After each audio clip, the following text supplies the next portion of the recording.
Hello, everyone. Thank you so much for making time to join us again for another session of political discussion on Tembei TV. I trust you had a great day and you are set to make your contribution, make your belonging to this country count by ensuring that your opinion is heard, loud, and clear. Thank you. Make every effort to get into the studio. Let us look at DP. Ruto blames his political wars on his support for the masses. How true is that? And Baba rocks NYANZA from the look of what is happening right now. Well, this is what we need to explore and understand. Thank you Akengo Omwangu, you're on board. Karibu sana, tunashukuru kwamba umepata nafasi ya kujiunga nasi. Tutumie hiyo link ambayo iko kwa comments, tuingie studio tuongee mapana na marefu. Siasa ndio hiyo inachacha moto, kuna lawama, kuna ulimiana, kusifiana, kuchukiana, kupendana. Haya, hiyo ndio siasa yetu. Basi mahala popote ulipo, karibu katika majadiliano ya usiku wa leo. Tunaangazia DP Ruto anadai kwamba kwa sababu yeye anasupport watu wa Kenya ambao ni mahasla, ndiposa anasongwa ama anakuwa targeted kisiasa. Je, huo ndio ukweli wa mambo ama kuna tuhuma nyingine ama kuna sababu nyingine ambayo wewe umeona? Is it that DP Ruto is so much the mass oriented, he's so much in support of the masses, that is why he's suffering his political wars? I think it's about time we put everything in the scale. When did it become a crime to support the masses? When did it become a political risk to support the masses? That is what he claims. I want us to dissect it and be able to come to the really truth behind the wars of the DP. When did he begin to support the masses, and when did the wherever those wengine, he calls them that way, become anti-masses to an extent that now they are fighting somebody who is supporting the masses? Eric Mpenda Alice, Mpenda Alice, unye ajipishe, achane hawa watafutaji wawili watafute please. Okay. Nicholas Yego, wajinga ni nyinyi na siasa za chuki mnajifanya werevu, shame on you. Kina nani hao wewe bwana Nicholas? Shida yako ni nini? Kenneth Mboga, I'm in leo, mnipe nafasi ya hawa. Yeah, use the link. Kuja, the earliest bird catches the worm. If you delay, the studio will be full. You will have problem getting into. So if you want to get in now, when there is still room for anybody to get in, and then you'll be able to voice out your side of what we are looking at. You're free to do that. Nobody's discriminated against, only that we want everybody who comes in, come with facts. Don't come with insult, don't come with despising people. All Kenyans are Kenyans by right. They're Kenyans by constitutional right. And so nobody should apologize to be a Kenyan, and nobody should apologize to have a political opinion. Let it be that that political opinion helps the betterment of the country. Okay, thank you. Kengo Omwango say Ruto sensing defeat. Okay, thank you. Dixon Obare, politics ni ugonjwa mbaya.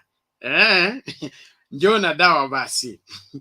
Kelvin Shaba says sasa wewe. Niko poa. If that is what you mean. Kipo Kip, wewe unachukia Ruto mbona? Nani anachukia Ruto? Kuuliza maswali sio chuki. Na ni haki yako kuuliza maswali. hii nchi tumekuwa kwa miaka mingi na tumeona wanasiasa ambao wameteseka kwa ajili ya watu. Sasa mbona mateso ya DP Ruto inalaumiwa kwa kuwa yeye ana support masses? Hiyo ndio nataka to we break it down to the minutest point so that we all understand. Dorothy Bryant, hello. Bernard from Texas, US, thank you so much. Welcome on board. Charles Mnanzi Oduor, Azimio la Umoja, uniting people together is all the best for the nation. Kipto Kiala Korir, you should have an objective discussion. This is very objective, except you have a better one. Bring it on. We will be able to discuss it. Send the link, Kitu Kuruka. Thank you. I'm sending the link right away. My phone doesn't support 4G network, but very soon I'll be in the debates. Karibu Star Shavan, tumekumiss. Karibu sana, jaribu urudi ili tujadiliane kwa mapana na marefu. Okay. Fred Ongwae, how are you, sir? Yeah, I'm good. How you doing? Welcome. I'm good. I'm happy you are here. Thank you. Yes, DP says he's suffering because of his support for the masses. How true is that?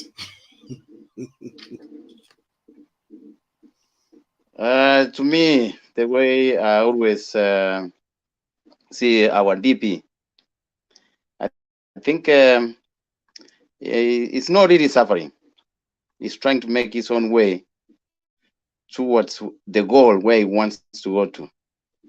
And as he goes through some kind of changes in between, there are some obstacles he has to go through.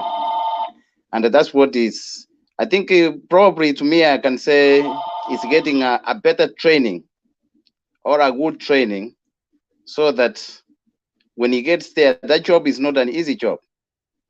You know, you are going to be a leader of about 50 million people. So it's not going to be an easy going. So he has to go through kind of training so that when he gets there, he can do what he's supposed to do.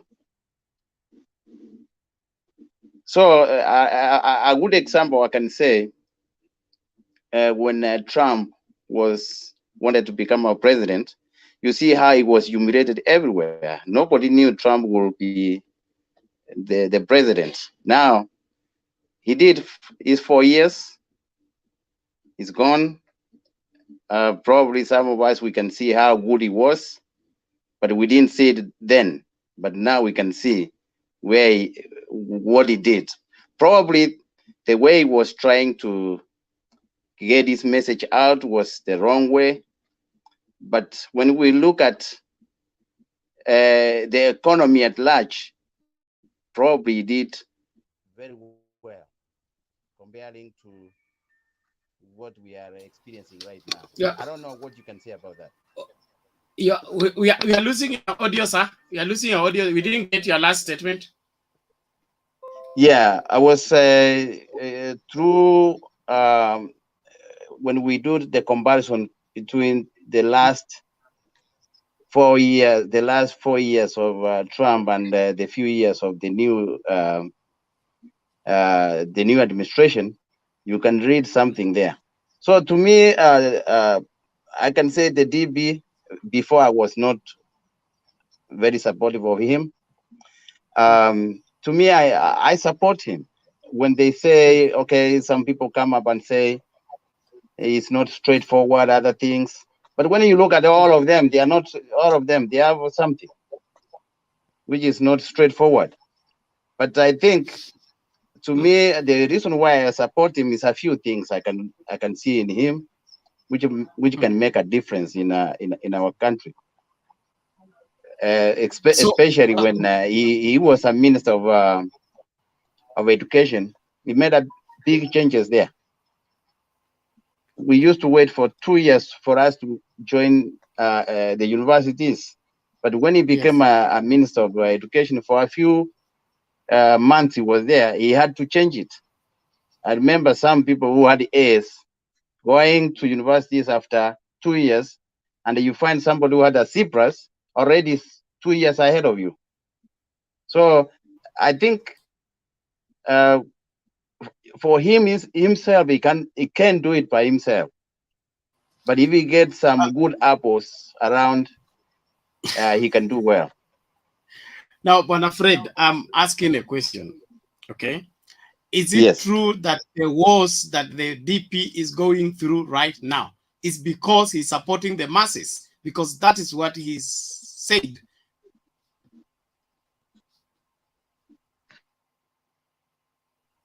To me, what I can say is this. You know, if they normally they don't want to use the those kind of terms, the dynasties and the Hazaras. But I think, you know, even yourself, when you see you want to protect yourself. If you are up there, you want to make sure you stay there. When you see all these other groups who are below you trying to group around and trying to take you down, then you are kind of think about it. Like, I don't want these people to, you know, Ruto represents us. I know I went through the same route he went through, you know, just going to primary school without shoes. And when we look at those people who are fighting back, it's just like they are fighting back to maintain their status. So to me, if we can be able to get Ruto to be a president, at least we have got that top seat from these people who wants to make turns. From which people, Mr. Fred? From which people, Mr. Fred? Is it a crime for you to be born in a rich family? No. It's not a crime to be born in a rich family. Should I be discriminated against simply because I was born in a rich family? Okay. The reason why I can say, okay, it all depends. Yes, you are born in a rich family, but you are taking advantage of other people because you already have it. How do you take advantage of okay, in the scenario of DP and the rest of the political struggle right now? Who is taking advantage let me of give you a very good example. Which I can defend if I'm told to defend. I remember when I did when I did my Form 4 many years back. We had some guys. We had two guys coming from very rich families, and I knew their results. Whatever they scored, the minimum score to the universities by then, my time, was a B minus, and they had C's. How did they make it to the university? I don't know. When I went there and when I meet them, I'm like, how did you make it here? You are just regular as so. The reason why I say that, if you can see when Matiang'i became Minister of Education, the A's disappeared. And why those A's disappeared? We had some few A's, and we had a good number of students who scored C's, and they were able to go to the university. So when you become rich and you use that power, you kind of try to kill the other ones. Because I know there are some people who are denied going to the university who had C plus.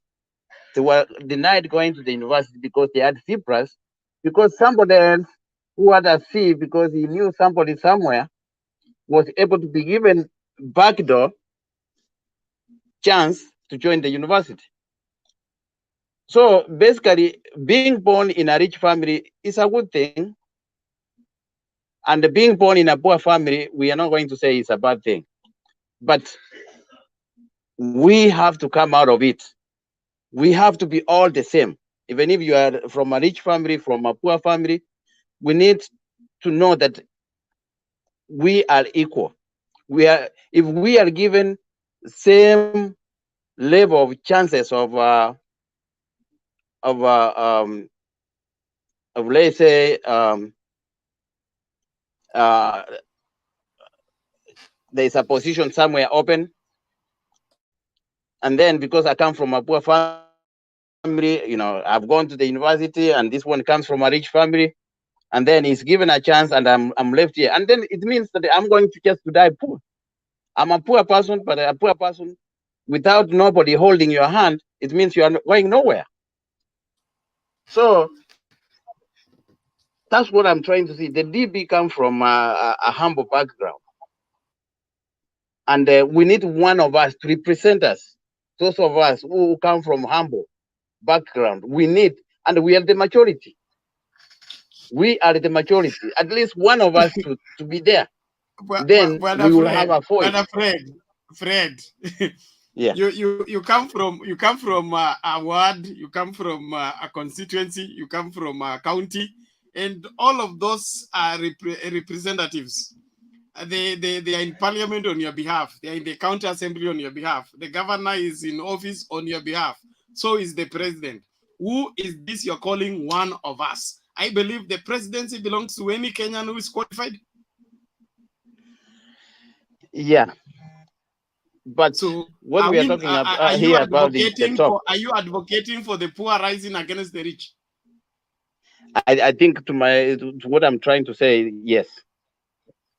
Oh, that is wrong, and you know that is unconstitutional, is uncalled for, and it's the wrong approach towards national leadership, especially wewe unataka kuingia jikoni alafu upike chakula unyime wa Kenya wengine. Tuendelee kukula nyama wengine mate, sio? I think a good number of the rich guys have done it. Okay, I think somebody else is trying to say something. Thank you. Murunga, what is it? No, I want to ask my brother Fred a question. Who created this system that has made him not to go to university on time?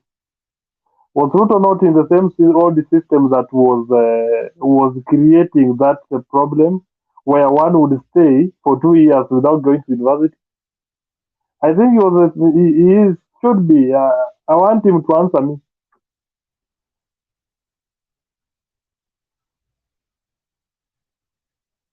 Mr. Brother Fred, who created that problem? Because did you get the question? Just hold on, Murunga. Fred, did you get the question? Okay. Murunga, just make your submission. It seems like he's either not getting or he's not here yet. Now my submission. Yes, quickly. Yes. The deputy president's political woes are brought about by he himself, because let's say for instance, the deputy president had been told earlier not to campaign early. Wait until the time is ready for the campaign. You see, we're talking about somebody who is unable to listen to his bosses. Somebody who cannot even be advised. Somebody who cannot listen to a good counsel. We're talking about somebody who does not respect. I'm also talking about the rule of law. The deputy president does not respect the rule of law. He is among the oppressors we have had in this country. Let me not. Let's not hide this. These are the facts. The deputy president, I think, is among the people. We have how many? We have a number of criminal suits, of course, against the deputy president. We've had a suit against him on Ngong land, which is still pending. There's another suit on Muteshi's land. We have another one of the school where he admitted having ownership of the school, or the school playground. So these are some of the things that we're talking about. When our brother tells us he's the right person, one of our own, he's not one of our own. In fact, we should say that one of our own should probably be somebody whose idea is actually to make the country much better.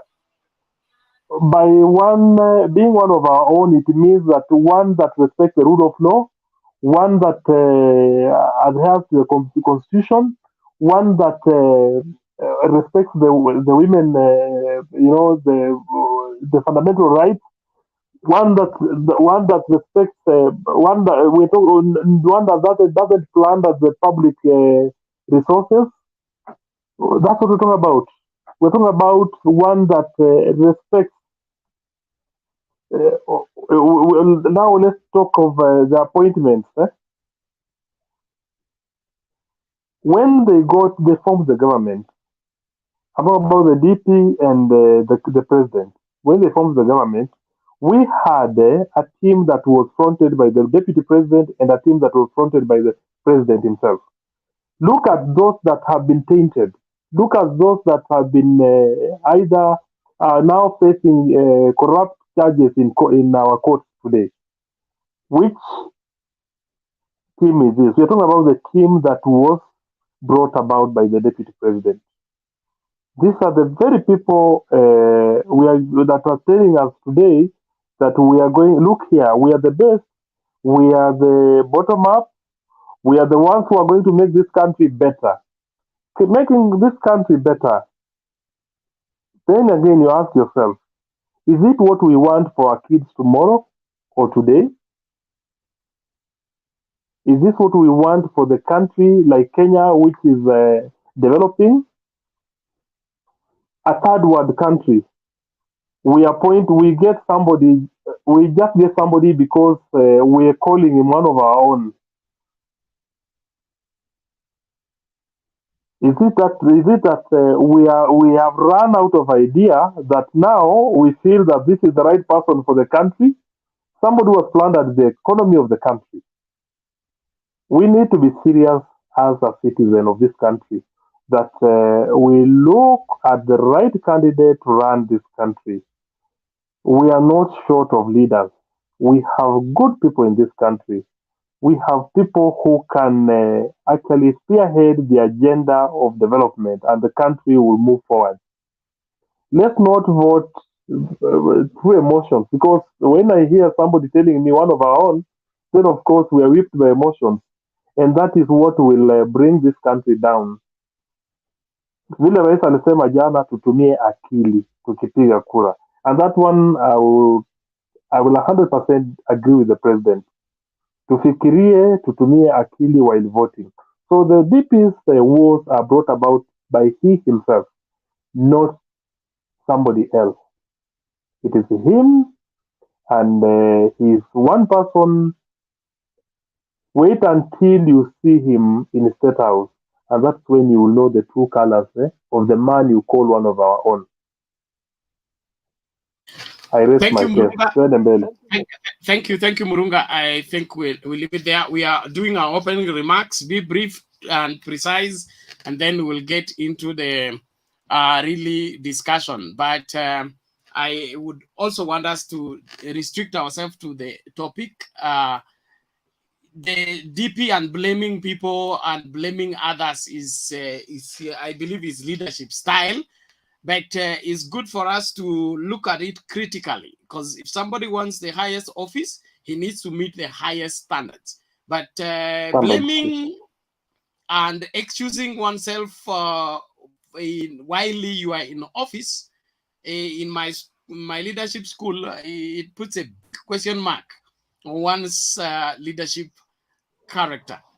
Omar Odero, give us your view, please.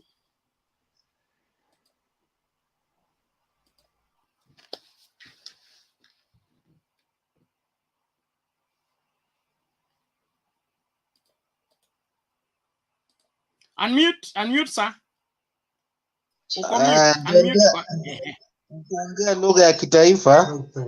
Endelea. Habari ya kutoka jana. Fiti, tunaendelea kujenga taifa. Sasa mada ya leo, I think so, mlikuwa mnazungumzia kuhusu deputy president. Nimefuatilia kuhusu ile mambo ya jana, vile president alikuwa amezungumza. Kuna watu imewaudhi. Wa kwanza ni deputy, wa pili ni Musalia Mudavadi.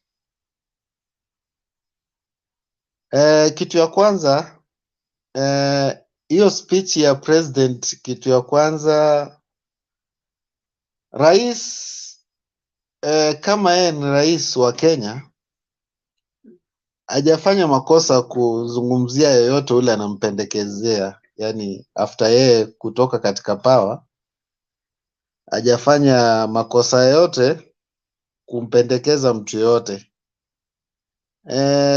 Kwa sababu hata huyu Ruto mwenyewe alikuwa anataka hiyo kuandoziwa na rais, lakini I think mambo yao haikukuwa vizuri, kuna mavitu hawakuelewana.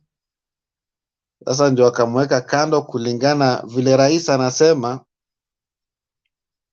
si rais mtu kuchagua mtu katika kukua uongozi ni akili.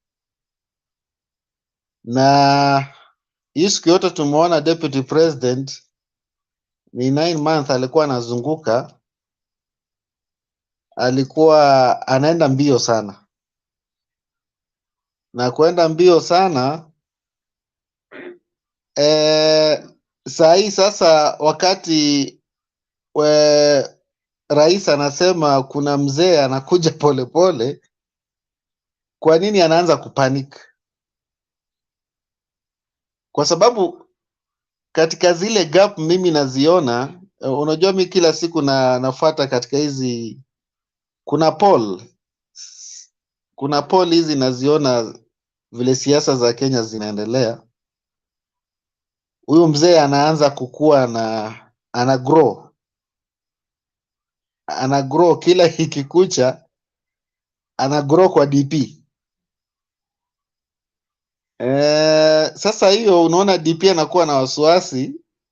Unasikia ni Saturday hii ataenda Nyeri, ameambiwa kwa Nyeri kumefire, yani Mount Kenya kumefire kwa sababu signal imepelekwa signal. Unajua mimi niliambia watu kuanzia kitambo, President Uhuru Kenyatta yeye ni leader wa Mount Kenya Mafia. Na watu wakati Mishuki kabla hajakufa, Mishuki mwenyewe alisema mkitaka kupitia kutaka watu wa Mount Kenya lazima mpitie Uhuru Kenyatta. Mtu akipita kando kando bila, yani anaingia kwa nyumba ya Uhuru alafu anafanya mambo yake kando kando. Vile mimi najua Wakikuyu wale wanaitwa Ngema community, hata mtu wao akikuwa mchafu kiasi gani ama mtu wao akuwe mbaya kiasi gani, huyo mtu ndio atamfuata, vile atasema ndio ataamini. Sidhani kama vile mimi najua Wakikuyu wale wa kitambo ni kama Wakikuyu wa saa hii, lakini vile mimi najua nimekaa na Wakikuyu, wanasema hata kama ni mtoto wako ni mchafu, ni mtoto wako, lazima watafuata vile Uhuru anasema. Sasa hiyo vile rais alichapa tu jana, akasema tu ile amesema, hiyo maneno tu moja tu imeaffect Central mzima, imekoroga wa vijana, imekoroga wazee wale. Kuna wale wazee walikuwa katikati, lakini sasa wazee pia wameshaanza kwenda line moja. Mimi nakaa upande ya Thika huku, nasikia vile watu wanazungumza, wanasema vile tulikuwa tunagojea mtu wetu vile atatuambia, lakini signal ameshatuambia tunagojea sasa, wakati ile lala salama tutajua sasa mtu wetu ameshatuambia tunaenda wapi, na already tumeshajua tunaenda wapi. Kitu ingine tena, rais alikuwa anasema kuhusu siasa ijaanza sasa. Siasa wakati wa kucampaign atacampaign, ye ni rais pia ako na uwezo kucampaign, acampaign ule mtu anamtaka. Sasa hiyo kampeni ya rais akimkampeni ule anamtaka, si itakuwa ni wasi? Central itakuwa ni wasi kabisa. Sasa tusidanganyane. Ruto azururi, lakini Ruto tunamwambia watu watakukula pesa, wanakudanganya, wakuambie tu ukweli. Watu wawezi wakakupatia kitu. Hiyo tu nilikuwa na maoni yangu. Okay, asante Omar, thank you so much. Believe that is clear enough, and it's your opinion. We appreciate your input. James alifika wa kwanza, sio?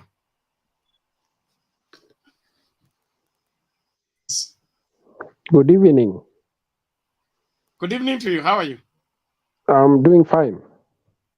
Haya, karibu tuambie mapana na marefu. Yes, I think sorry. I mean, carry on. We can hear you. Yes, I'm saying I'm not shocked by the statement that was made by the deputy president that he is suffering because of Kenyans, that some men have decided to gang against him because he is fighting for Kenyans and them they are fighting for positions. This is a man who seems to want to thrive on divisions. And when you follow the politics of those who know him very well, like Jirongo saying that the politics of this man are about dividing people. You must have us versus them. Rather than sell the policies that he's going to bring, you'd rather have two groups pitted against one another. And the easiest part to get that kind of thing is to appeal to the base emotions of the underprivileged, those who have low incomes, to make them feel that they have an enemy in those who have, and to solidify them into a kind of a group and ride on them to get to power. So I'm not surprised, because when you look even in the past, he's told us how he went to school without shoes. And when you look at other great leaders like Martha Karua and many others, you will never hear them talk of how they went to school without shoes, yet they are great leaders in their own right. They do not seek to gain leadership by raising emotions about their backgrounds and about how their parents were not prominent. But because we have a person who has his own baggage, you'd want people to forget other weaknesses that he has and running behind him emotionally without thinking is these people who actually solicit for a kind of mercy, or that feeling that this is our own because his parents were not rich. I think it is time Kenyans became wiser, because history has shown that it is not the background of a person that produces good readers. It is the principles and the character of the person, not where you are born. But being poor readers, when you find a person who wants to write on the basis of, raising base emotions of a people to get to power, then that person has a problem and has a lot to write to hide. He doesn't want people to think. He wants people to, rally behind him emotionally. And then after that, he can know what to do with them. It is a political strategy that has been applied by some people. They have succeeded, not just here, even internationally. But we have history of what some of them ended up doing to their societies. So we got to be very careful. I think the most important thing here is somebody to tell us what he's going to do, and then we look at the background of that person, and on the basis of that, we are able to come up with a good reader. Thank you. Thank you, James. Thank you, James. I appreciate that. I believe it's clear enough. I think CS Matiang'i was right. When you become a sympathy addict, you must whip it anywhere you stand. In my opinion, is unhealthy for leaders in any capacity. If you're a leader that depends on how people treat you in order for you to treat them in a certain way, in my school of thought, hiyo ni shida kubwa. Fred Kasuti. Oh, yes, sir. Good evening. Good evening to you. Karibu sana. Thank you very much. Let me take this opportunity to say hi to all of you guys. Yeah, yesterday I was not able to get through because maybe I came late when people have already left. And let me say hi to Penny. Penny, she's the one who motivated me to join, to come in this panel. So as people call others Iron Man, Iron, now we can brand you. And then this one you will pay me for it. Iron Lady. Welcome. Thank you. I'm the new kid on the block. I came in when you were away. So I say hi to you. So I just wanted to be particularly to address my namesake, and I think he has run away. He spoke something that quickened my mind, and I was thinking, if you think that this person you are talking, or you are saying that he is your own, is among you people, how many generations do you understand about this person? Because the royal seed never die.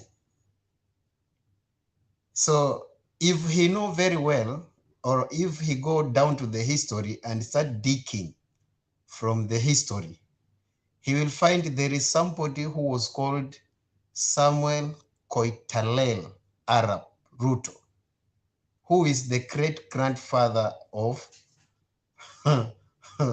deputy president. Was he poor? No. Why the history is talking about that person? It means that person was great person. He was a great man. So there is no need for you to take advantage of unprivileged people so that you can write on them. So, and then here there is two things are coming out clearly. The difference in between a leader and a boss. Do you know, every leader, you must have a pen in your hand to write a story that will affect the thoughts of other people. But a boss, you will just be there to boss people so that at the end you get credit on behalf of what other people has done. You boss people, they do something, and the later you are the one who will get that credit. It's the same thing which is happening right now in the government. Some people in the government, they are very much relaxed because they know they have people on the ground who is working under the leadership of the president. Now, because they are bosses, they wake up early in the morning, they wash up, they clean up themselves, they go and sit. They just be a backbenchers and they wait. When the leader deliver, now they come in, they want to take that credit. And automatically they will get it because they are bosses. That is exactly what is happening. And I sympathize with my my my friend Musalia, because every time he see opportunity that now he can become somebody, it is the only time he always run away from that opportunity. And we normally say that your destiny will allocate you wherever you are. Now, if once Musalia went in a political oblivion for so many years, somebody who went and picked him from that tripit and make him to be who he is today, is that person that he's just saying that he's doing nothing, but he's just being too slow because he's too old. Are you getting the point? When the country gave him, it was 400 votes, 400,000 votes. Even it was not even a 500,000. This is not a person who can stand and say that now I have the capacity. He doesn't have any capacity. And where he's going right now, I'm telling you for free, and you can take it to any bank and take a loan with it. Because where he's going, his political career is going to be ended by the surrounding people. Those people who are close to him, because they're just trying to pump him and tell him, don't do this, stand firm. And then I had one of his pointmen today speaking that even it is money, let people not see you that you are poor. We'll raise those money to make sure that you go direct to the ballot. The question is, the person who is saying, there is somebody, it's being alleged that somebody somewhere, he built him for a house. If somebody he was not even able to build a simba,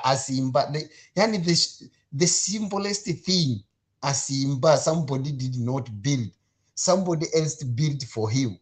Where will he get that money to support him, to give him Davati to go and do a campaign? So it means these people, they are surrounded, the Musalia. There are people who are just misleading him, leading him to another political grave. Because where he's heading, he will never come out. Because if once this guy will win the gubernatorial seat in 2022, if he will, and I don't think if he will, because the indication already is there, because there is no way you can assume the community, or you can write on the community and you expect them to vote for you. They will not, despite the fact how educated you are. You live among them, you have been among them, and they know you. They know you very well. And there are some things which people, they don't speak about other people. And the day those things will come out, my friend, you will seek somewhere to hide and you will never see it. So I'm trying to say like this. Our man, we choose him, we elected him. Atwoli told us that this is our leader. And now we are seeing this leader. He's not leading from the front. He's not leading from the back. Even in the middle, he's not there. Atwoli installed him as a Luya community leader, leader.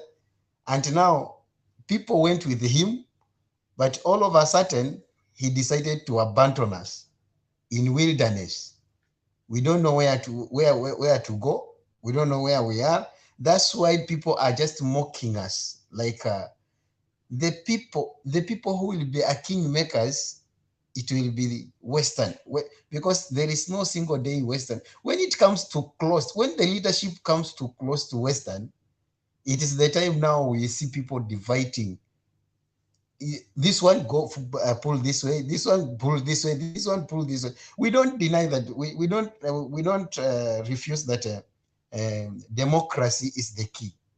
But now, even now, we have Musalia Mudavadi, we have Mkhisa Kitui, we have Moses Masika Wetangula, we have another one is coming new, which is Wamunyinyi and Eseli. We have Jirongo. We have this small political party. It is a community parties whereby they cannot take them anywhere because it's not even beyond, like other people, it's not even beyond their community, their counties. They're just be within there. So my point is, we need to understand people very well. When somebody talks about poverty or unfortunate people, how do you know the roots of this man? Maybe his parent, they were those are, we call it protocol sons. Your father is rich, but you decide to go to chart your own path. At the end, your children will suffer. But if you could be obedient to your father, that blessings from your father will go to your children, to your father, and your father, that blessing will go to your children will go to, because I'm seeing the Samuel Koitalel Arab Ruto. He was a very great man in our land, in Kenya. Now you are telling me that the father of Samuel himself, he was poor. Who says so? He was poor because he chose to be poor. Why? Because his father was very great man in the land. Very great man. But his father, he chose to be poor or to be vulnerable, the way other people are saying. So we need to understand the history of peoples so that we come here to brag. Because some people, they see you if you are in they see you when you, every day now, you just say, you want to say, oh, Mr. Richman, beat me again, because you know that he has money. And I'm telling you the truth. If this person get opportunity, it will, in 100 days, they will change constitution of Kenya. And Kenya, it will become again one multi-party system. And this person will rule forever.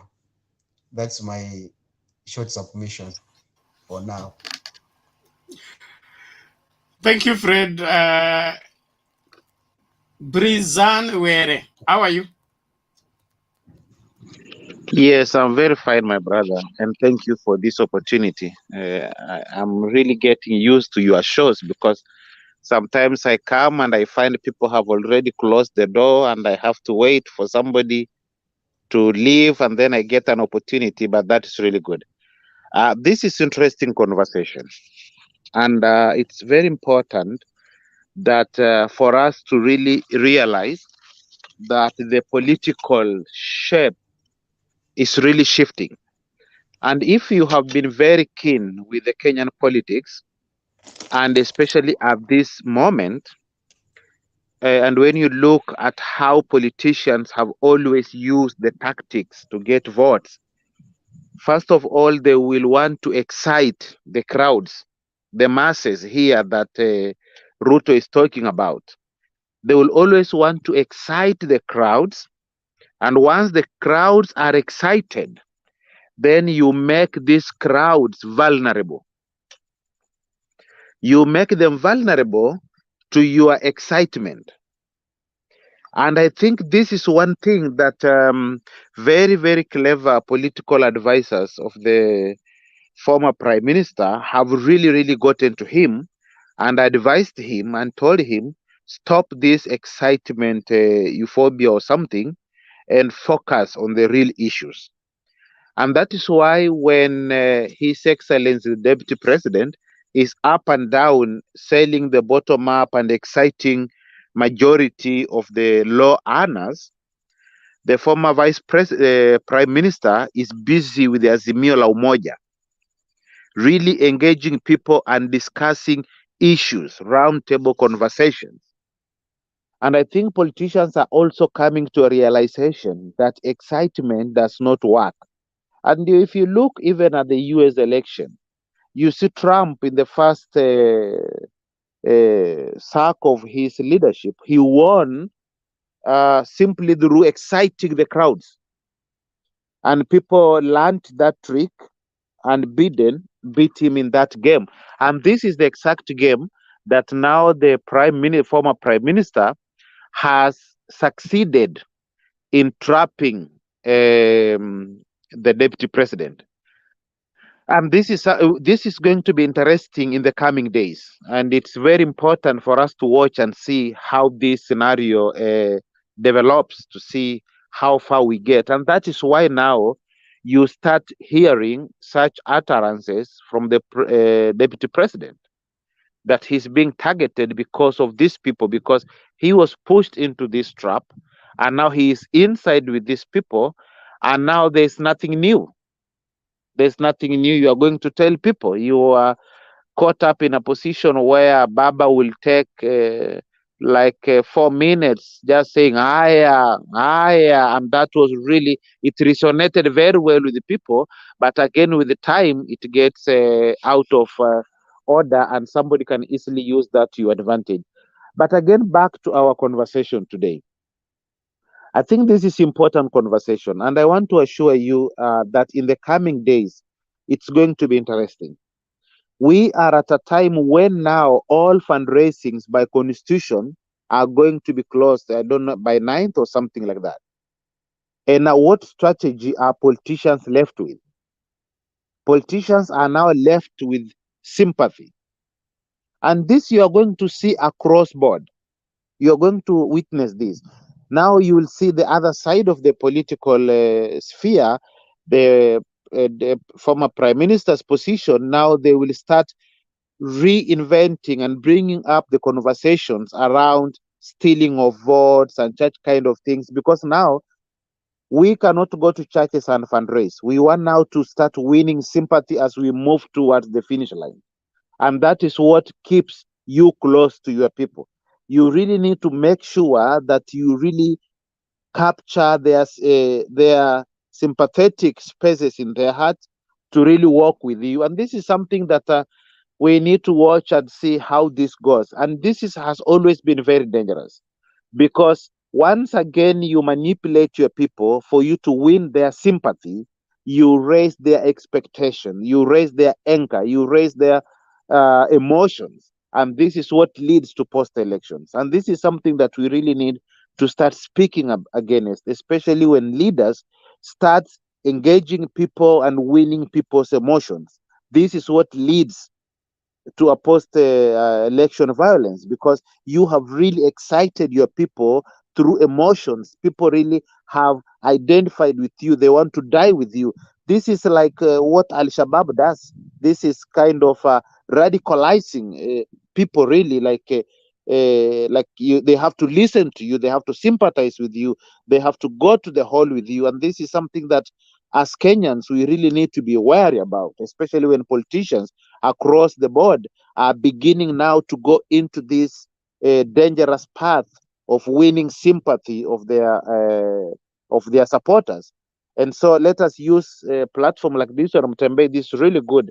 Let us get a conversations around this so that we really push for value-based, issue-based campaigns, and not these petty campaigns that are aimed at winning sympathy, which only prepares people to something dangerous. Thank you. Good. Thank you. Were. Let's go to Penny. Penny, you take charge. I'm coming back. Okay. Yeah, in today's topic, I can see it's a DP blames political wars on his support for the masses. How is that? And then Baba rocks Nyanza. Yeah, so about Ruto blaming his political wars on his support for the masses, I don't know what masses the DP has been supporting, because looking at his political history and the promises that he made when they came into power in 2013, a lot of the promises that they made in terms of a million jobs per year, the laptops for the children, and many others, etc., stadiums. Not a single of those promises have been fulfilled. And in the current campaigns, there is nowhere he has even owned up and told people what happened to the laptops. He's going ahead and making new promises, which we do not know what happened to the previous ones. As a leader, he should come up and own up and tell people what happened to the stadiums. He has never told people what happened to the stadiums. He has never told people if anything, since 2013, there have been more graduates who are jobless. There have been more jobless people, I think, in the last 10 years than there has never been in this country. So when he talks of supporting the masses, I tend to wonder what are the masses that he's talking about. So it is very clear that the political wars that he's experiencing currently as a result of his presidential ambition that has made him to want to outshine the president.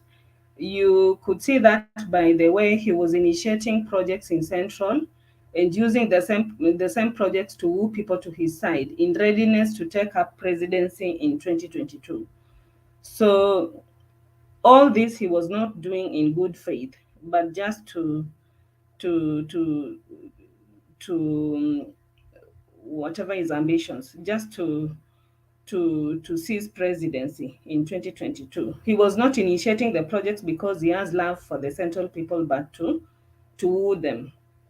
Then I've also spoken about the promises that were not have not been fulfilled. And then the other bit of the sector of the people that the DP has also concentrated on, and we know very well it is not genuine. It's the churches. He has invested a lot in church harambes, and by going to these church harambes, we can clearly see that we don't know how many harambes he has held in the Rift Valley, but there are many countless. He has done countless harambes in Mount Kenya, which leaves one wondering whether there are no churches in Rift Valley for him to go and do harambes there. So you can see that this is someone who does something with an expectation. When you're genuine about supporting churches, it should be something that is universal. It cannot be seen that you're even going out of your own you're going out of your own backyard, leaving your people impoverished with problems and joblessness, with the maize scandals, fertilizers and a lot of things like that. And then you're crossing over to go and raise money for other people in other constituencies, and more so in Central Province. He has been spending a lot of time in Mount Kenya, which to us, it is so obvious what he's looking for. It is so obvious what he wants from Mount Kenya. And that is why he goes there investing a lot of money in the campaigns, a lot of money in the Harambes and stuff like that. So when he speaks about supporting masses, I think I beg to differ on that, because he has a political ambition of wanting to be the president. And it is also against work ethics, to be in an office which you are not working for, and using the facilities that you have been accorded by virtue of the office that you're holding to you know to fulfill his presidential ambition. He has used his official residence of the DP to host politicians, as opposed to working for the people, the very people who elected him to work for them. He's now in turn turned his residence into a campaign place, and he's no longer able to meet the expectations of the electorate. The people who voted for him are still languishing in a lot of problems. He is not concentrating in that. He's rather trying to clinch presidency and promising to help them when he clinches presidency, whereas there is still much that he could do in his position as the deputy president. Like, if you even take stock of the first 5 years, I don't think there is anything much that was done. If anything, there were a lot of scandals, like the inflated cost of constructing the SGR. So if they did their due diligence, and there was no corruption, and everything was done according to the stipulated budget, then we would not be having a situation where the country is landing into unnecessary debts. So he is part and parcel of the failures, and is mostly mentioned in a lot of the scandals. So I don't think this is someone who has a goodwill for this nation. When he says that he's fighting for the masses, if anything, between 2013 and now, the DP has amassed a great amount of wealth, which he cannot even explain. We have investors in this nation who have invested for the last many years, and their wealth cannot match the DP's wealth, who has just been a DP for the last 10 years. So I think he needs to come out very clearly about the masses that he's representing, because we know that all the presidential candidates that are aspiring to be presidents, they are all looking for the presidency. So I don't know what the DP is looking for. Is he looking just to assist people? He's not a philanthropist, and he's not an NGO. He's also just looking forward to be the president. So he should not implicate his other opponents as being as wanting to lead and interested in position. Why is he campaigning if he doesn't want to be the president? He wants a position in presidency, and that is why he's also campaigning. So he ought to be very genuine. When he talks about the masses, we have the masses who are living in the Mau forest. We all know how the Mau forest issue was handled. We know about the maize scandal in Rift Valley, where a lot of maize was being imported from Mexico and even Congo. We know issues to do with agriculture. We know issues to do with the Moi University. His name was mentioned, in some of the dirty deals and the corruption that was taking place there, that is threatening to whatever, to the closure, that has contributed to the closure of the university. So even his opposition to the BBI, that had some benefits for the citizens of this country. So the very masses that he should have the very masses that he should have helped by supporting something that would have helped them, he in turn opposed it. And we all know that BBI had a lot of benefits for these nations, such as gender parity. It was going to address issues to do with gender parity, representation, and allocation of the budget, and creation of more constituencies. So even in terms of multipartism, you can see the way he refers to other people with the smaller parties as village parties, and is not willing to accommodate them into he's not willing to accommodate them into his UDA. His number one rule is that you have to dissolve your party before joining UDA. So, and those are the masses that he's talking about. So I don't think the DP has the interest of this nation at heart when he says that his was as a result of of his support for the masses. I think that is contrary. So I'll go to, okay, how to is that? So I think I've addressed that. Then about the Raila's rallies in Nyanza, he's doing a very good job. And I think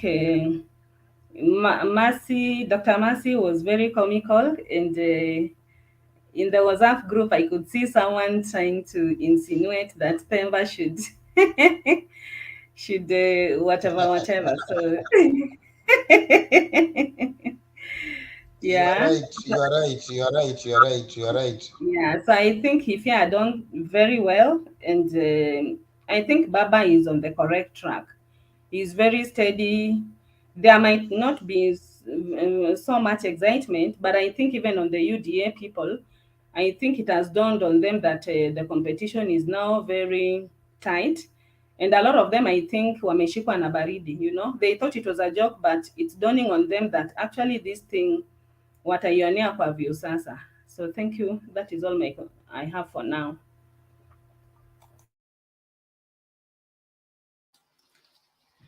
Themba, how are you? I'm fine, sir. How are you?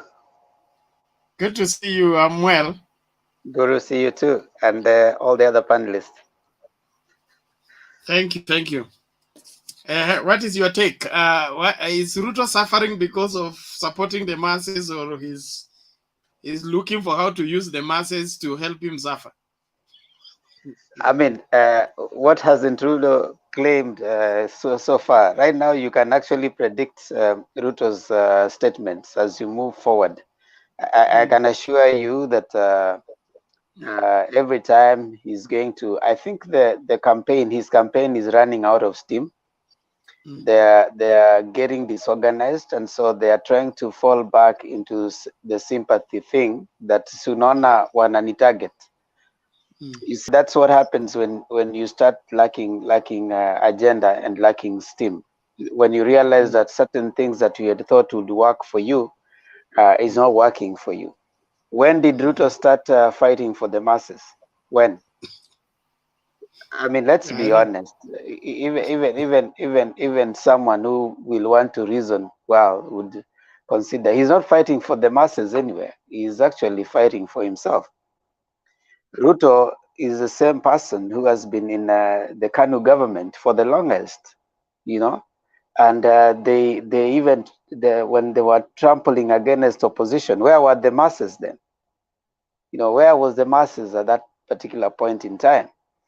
When the Kenya was ripe for a new constitution, Ruto went and said no to it. Where was the masses at that particular time? You know? So what is this about Ruto that is just become now he's fighting for masses? What is he fighting for? we don't need any independence from any colonialist. So which masses is he fighting for? You know? He's fighting for his survival. That is what he's not telling people, that, okay, fine, I'm fighting for my survival. I was promised kumi yangu, kumi yake, kumi yangu. Kumi yake is coming towards an end, and I've not gotten my kumi. You know, so he's fighting for his own survival. And I think he needs to be told that Kenyans have become very wise, and they are very, you know, they are awoke. Kenyans are awoke. You know, they know what they want. He thought that for the longest time, he's been spending a lot of time, you know, straddling the country, trying to use his money that has been earned questionably to try and bribe people, you know. But now it is appearing that as time is going, the ground is not as assured as it was. So what is left with is rhetoric. You know, what rhetoric is he using? He's going around saying 160 MPs. right now you can't talk about 160 MPs supporting your party. All these people, by next year during election, there will be no MPs. Everybody is going back to the ground to look for votes. So you can have 160 MPs right now supporting you, but come next year when the parliament will be dissolved, there will be no 160 MPs. There will be candidates going back to the ground to seek new mandate. So you can go around, chest thumping that I have 160. No, those 160 MPs, Ruto should be honest with the Kenyans. If you have 160 MPs that you're controlling in the House, in Parliament, why haven't they gone to pass even one bill to benefit the masses that you're fighting for? You go around saying that you are controlling 160 MPs as UDA. Well, you don't have to wait for next year to change anything. I think that's enough mandate. Just tell them that, okay, fine, people need a good life right now. Go to parliament, sponsor a bill. The 160 MPs can actually vote for it and make Kenyans' life better. Why should it wait until next year? And these 160 MPs may not even come back because we'll have a new crop of leaders. The statistic has it that 75% of MPs don't come back. So almost all of these ones will not come back. So why do you go around saying that 160 MPs are with you? It's just political rhetoric. Secondly, he's saying that he's having political woes because he's fighting for the masses. When did his political woes start? When did he start? Where was he to fight for the masses then? Why is it right now is when now he's starting to realize that I need to have people on my side using rhetoric. He has a right to use whatever rhetoric that he wants to use so that he can get into power, but he needs to be honest if he wants to be a good leader. One of the things that he has constantly said that all the others are gunning against him. That is a lie. If you want to go into a presidency unopposed, you need to say it. But for as long as it's constitutional and is within what we are having right now, then there will be competition. And competition, it's not only him. Ruto is not the only presidential candidate. There are many others. Indeed, he should be happy that all the other people are coming in so that he competes with them. Why is he fearing competition? Which person goes to seek a political position and fears competition? He fears competition to the extent that he's fearing even other strong political parties. He's going around saying that we all have to come into one political party. Which one? We are away from the one political system, KANU system, where we had only one political party. Right now, Kenya is a multi-party democracy. The constitution gives you an opportunity to form a party. If you meet the constitutional threshold, the registrar of political parties will register you. It is only the registrar of political parties who can say that we can't register this party, or we can, if he respects the constitution as he says. He should respect that the constitution says that if you meet the threshold, the registrar of political party will register you. And if you are registered, you are recognized within the country. So he, like any other person forming a party, when was UDA formed, he is just like all the others. UDA has never had any delegates conference. It has never had any elections anywhere, any nominations anywhere. So his party, just like any other, just like the one that was formed from BAS the other day, at least that one was PNU before, or BAS, at least that one is a little older. They are on the same level with all those other parties that are being formed right now. Because I think today, Isaac Maura was taken back to Senate, courtesy of Jubilee. Why, if they think they're strong, why are they fighting to go back to Senate with the Jubilee party that they think is dead? You see, you can't wake up during the day, you are busy castigating a party. During the night, you are busy struggling to be given that particular seat to go back. I think the things that we are being treated to by one Dr. William Samoei Ruto, while we respect his right because that's his political right, but looking at it critically, he needs to be a bit honest, not only with himself, but with Kenyans. I think I want to also support what Penny said. For 9 years, or I think 4 years right now, he has been earning without working. I saw someone putting an interesting thing that at least when he went for the State of the Nation address, State of the Nation at a parliament, when Uhuru was, giving the State of the Nation address, at least he earned his pay for that day because he did at least something that was expected at the Constitution. But other than that, the guy has been basically using the taxpayers' money to campaign for UDA constantly. But he thinks Kenyans are foolish. Kenyans are not foolish. Ruto is a Kenyan. He has a right to vie. He has a right to be supported. And we are not saying here that people who support him should not support him. They should support him if that's what they think is the right thing to do. We respect totally the people who support him. Only that from the other side, we don't believe that he's honest with Kenyans.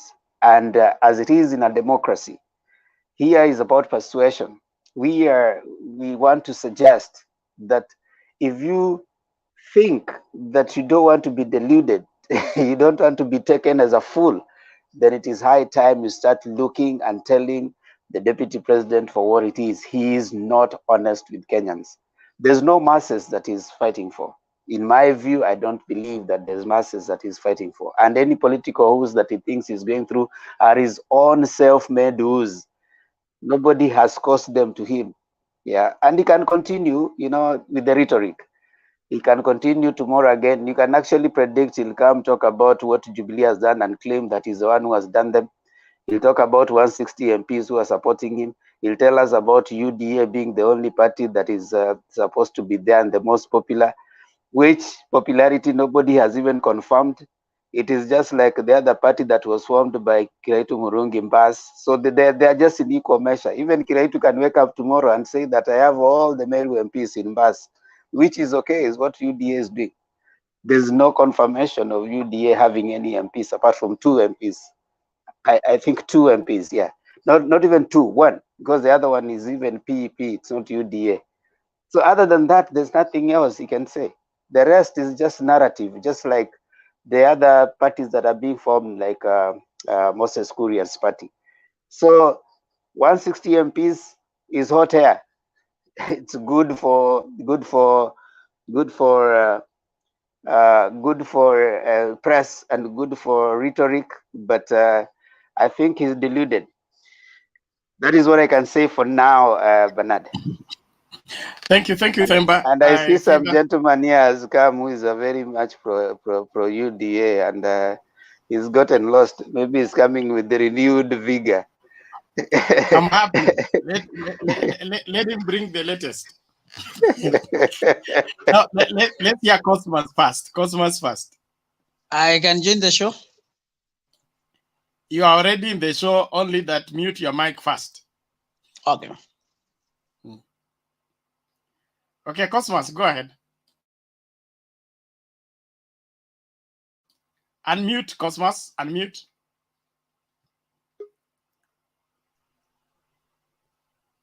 Am I clear now? Yeah, go ahead. Yes. You have just said about the PPI.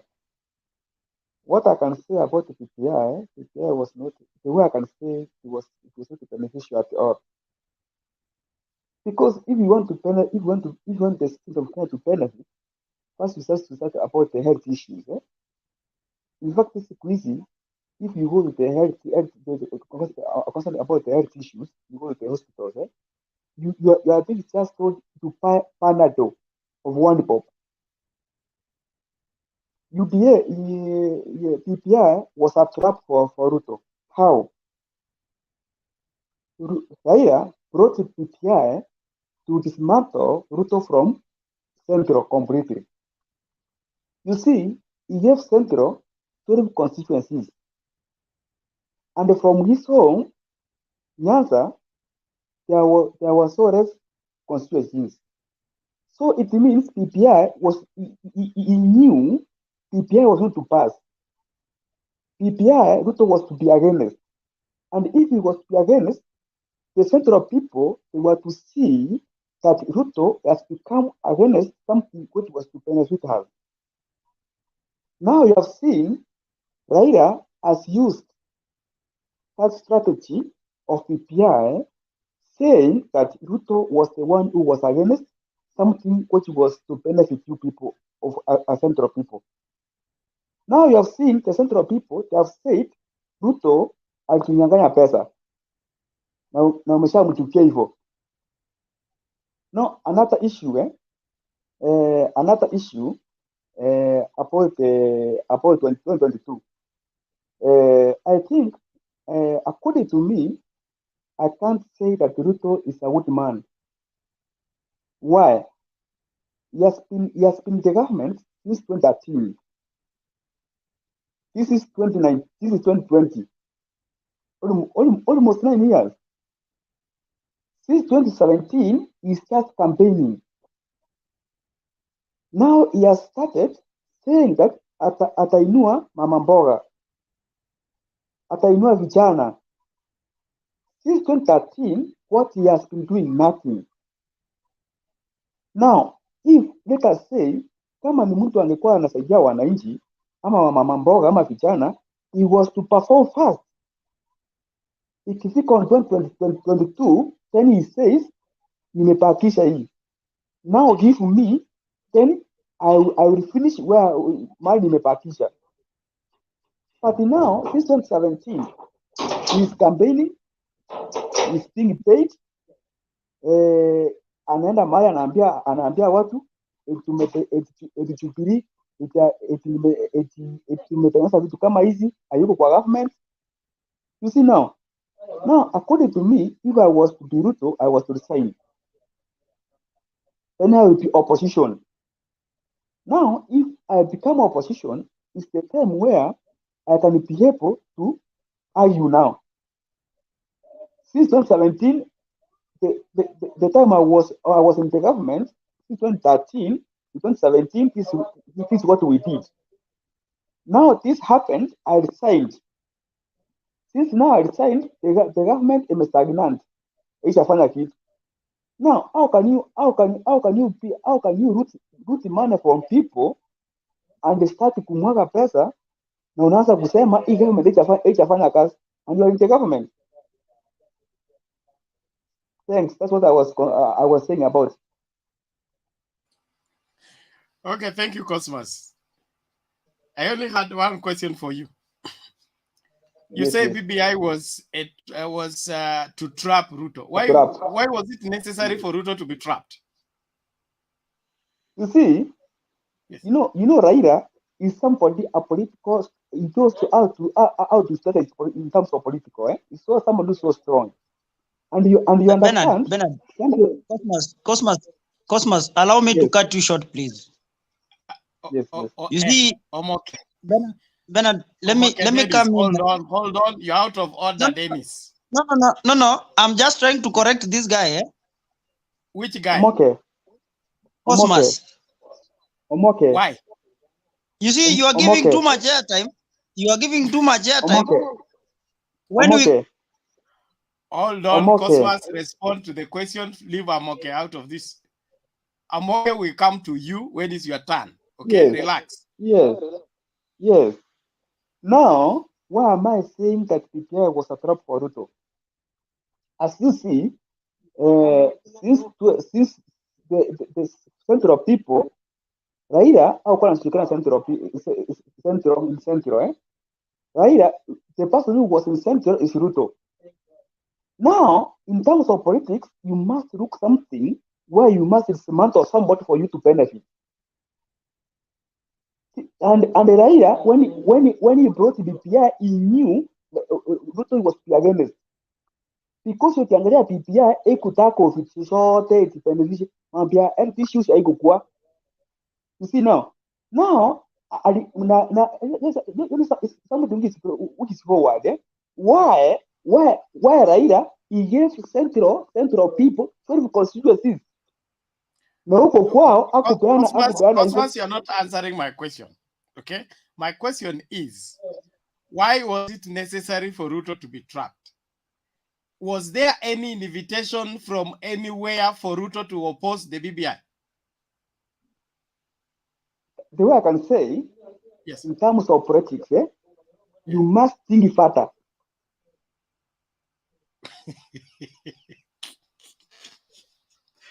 Themba, pick from there.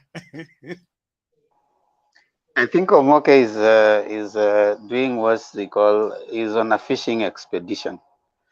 You know, where you try to look for some patch up things to try and fit into a certain narrative. My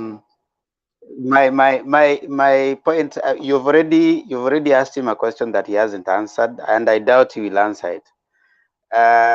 Listening to him, what I want probably to throw to the panel, there's this thing that has been said many times and has been repeated in many forums, but I struggle to understand it. That Ruto has been more in central. When the measure for Ruto being in central came, it didn't reflect what has been said along many of the times, Bernard. The measure for Ruto being in central was the by-election in Kiambaa. But that by-election didn't reflect what has been repeated in many forums. So sometimes I struggle to understand, what is this? What did they mean when they said Ruto was more popular in central? Because there's a difference between Ruto, the deputy president, and Ruto, the candidate. You know, because the deputy president, in my view, and going by the statistics, the current that we have, Kiambaa, which was the litmus paper, gave us, I mean, if you're still thinking Ruto was popular in central in the basis of the elections, then I think you are living in a very long past. Ruto was the president and his deputy who had been in central a long time. So Ruto the deputy president, but not Ruto the candidate. Because Ruto the candidate, in my view, the litmus paper Kiambaa didn't say anything. Actually, he struggled to win even that 50-50. It was 50-50. So what is it? What is this we are talking about that we keep repeating in everything? I think it's a narrative that has been repeated many times. And like, you know, the Hitler propaganda says that if you repeat a lie many times, the populace starts to believe it's true. So it has been repeated very many times, as that even here I can hear us always saying, you know, Ruto was popular in central, he's popular in central. But the popularity is not reflected anyway. And I know Omoke will probably want to fight that tooth and nail and say it is true. It is not true. Okay, let Omoke respond quickly. Am I responding or I'm contributing? Respond to the question. Just then respond. contribute. You can't contribute. Jakindu came here before you. It's Cosmas who was being asked questions. No, it's me. I've been given that time to. Okay. First of all, when we come into the debate, at least let us give researched information.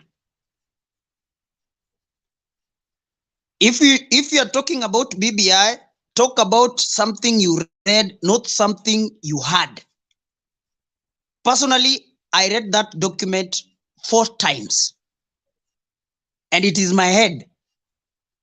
Just like I want to start unleashing it to Cosmos. Number 1, BBI was coming into this country. It was for the country Kenya, not central Kenya. That's what you should know. Number 1, BBI was not for Kikuyus. BBI was for Kenyans. Why do I say so? BBI brought attack BBI was meant to bring a tax-free holiday to young people. There are only no youth in central Kenya. We have youths all over the country and all over the world who are Kenyans.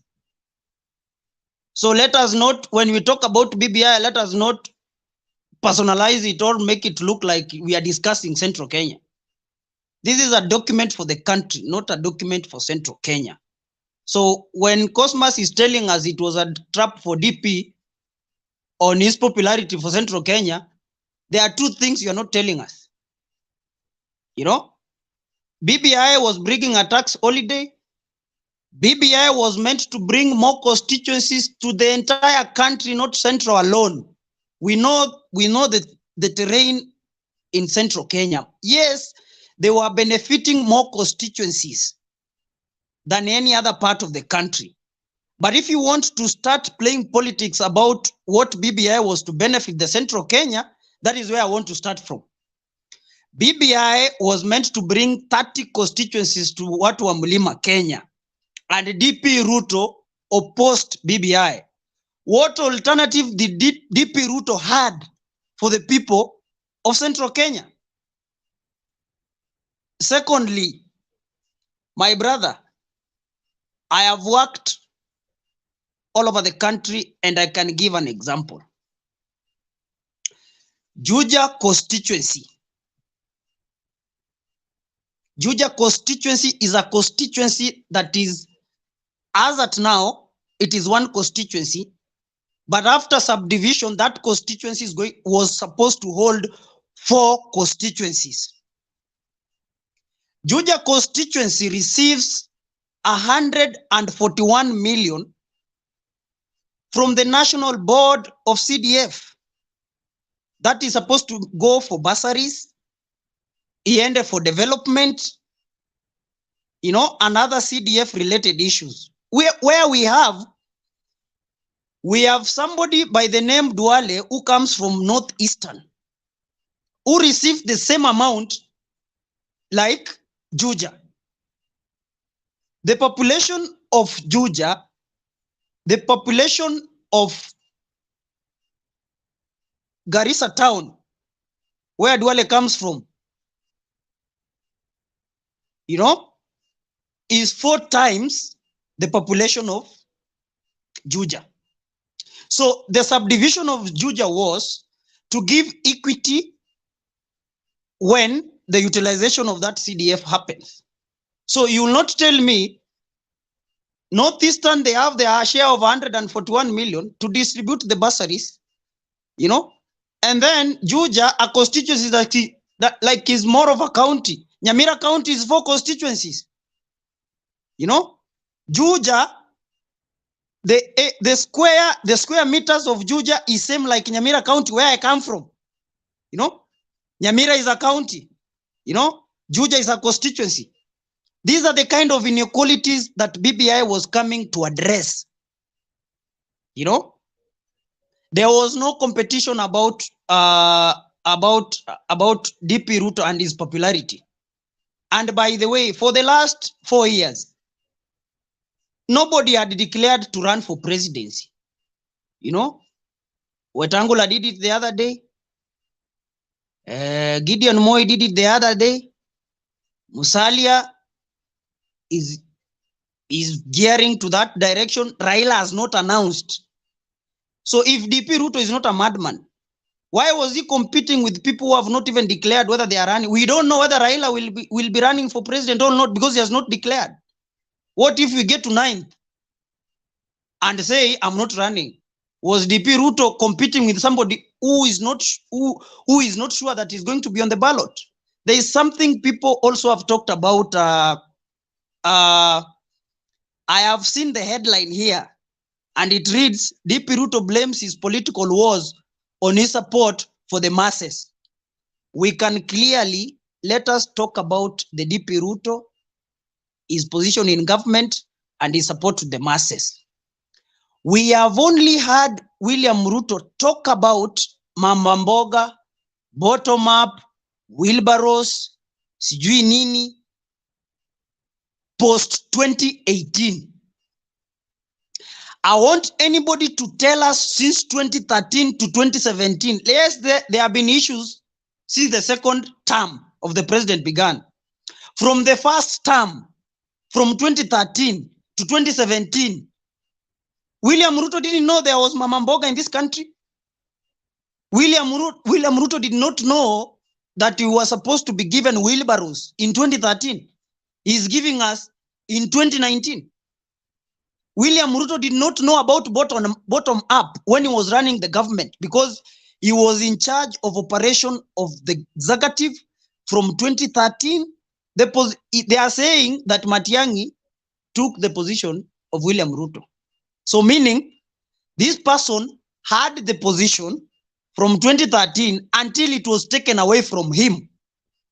Now, why was he not bringing the bottom up madness from 2013 to 2017 when he was running the government? You know, so let us not be. Omoke Let has us not. jumped the queue. You know, no. I'm contributing to the topic, and then I start now. I was answering questions. Now, the last point about William Ruto. Yes, conclude, please. Thank you. The last point about William Ruto, because everyone has talked about him. Themba, I have worked under that guy. I have worked in government. Since 2013, I've been in government. I know William Ruto. So there is no other William Ruto you can sell to Kenyans than the one we know.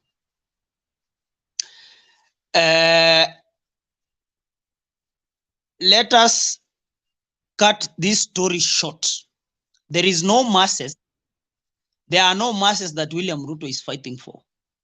As per the topic you guys are telling us, there are no masses. William Ruto came to Kisii 4 times. At Daraja Mbili, he announced that I have given Mama Mboga na watu wa vibanda na watu wa jua kali, I have given you 2.5 million to help you boost. Up to the way I'm speaking to you, nobody knows where that money is. William Ruto went to Nyamarambe, a constituency of South Mogirango. It was eaten by Osoro. Osoro is William Ruto announced, I have given chama za wamama. Wamama had been waiting for him. Yes. No. We don't know, but I can tell you. I can tell you.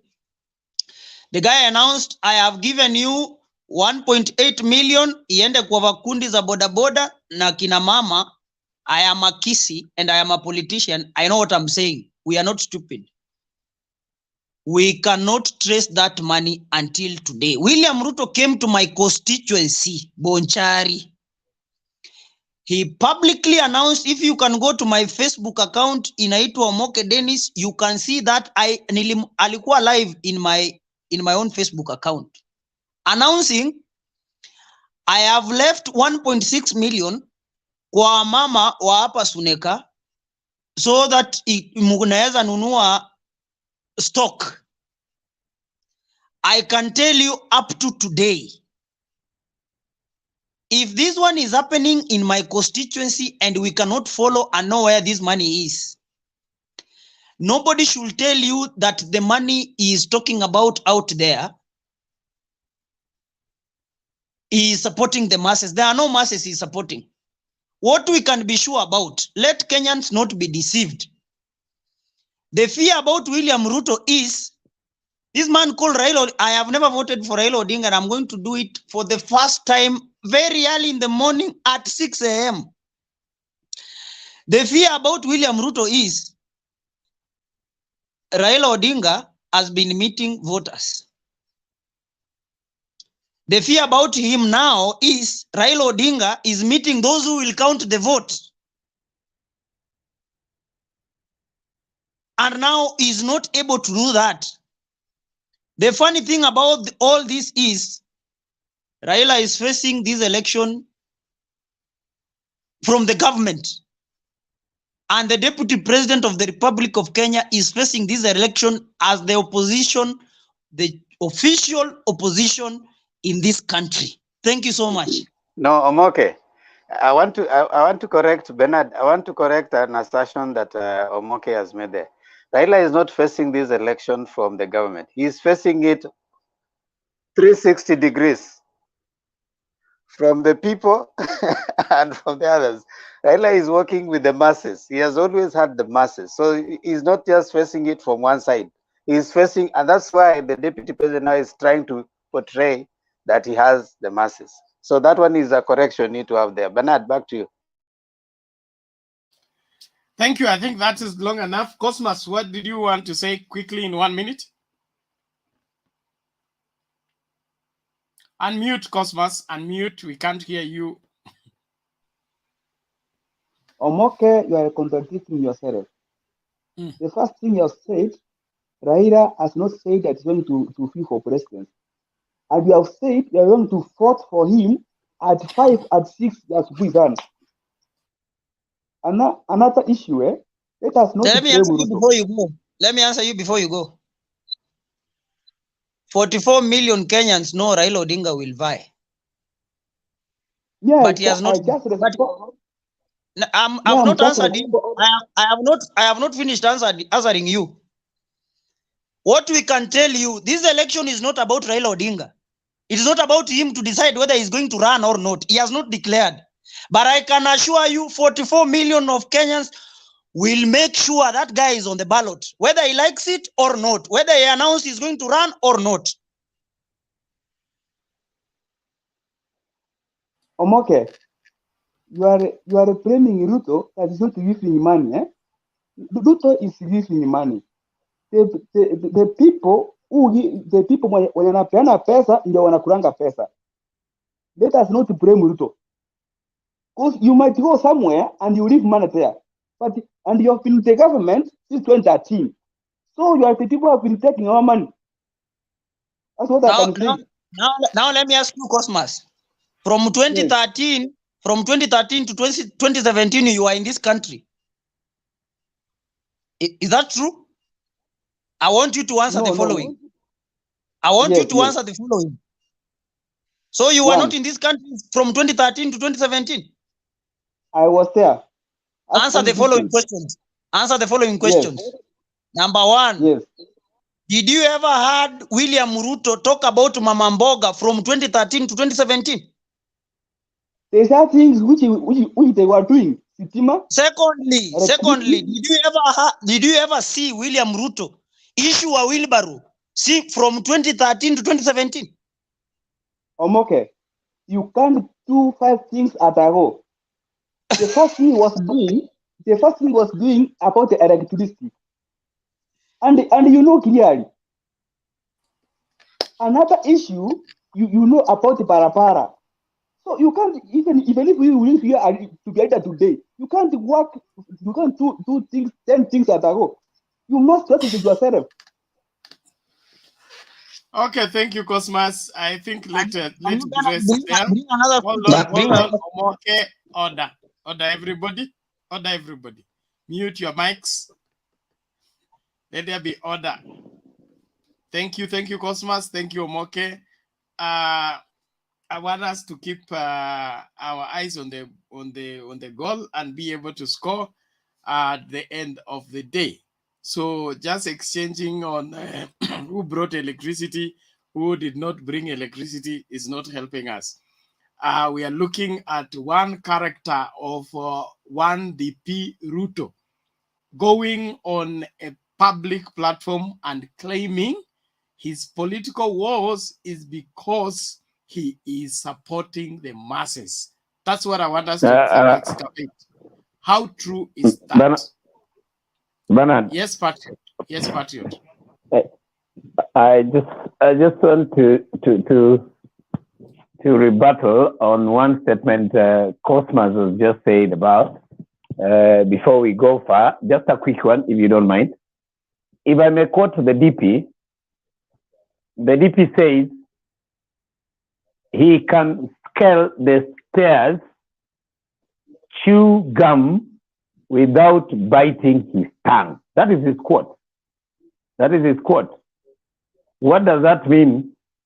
That is the opposite of what Cosmas seems to be portraying here.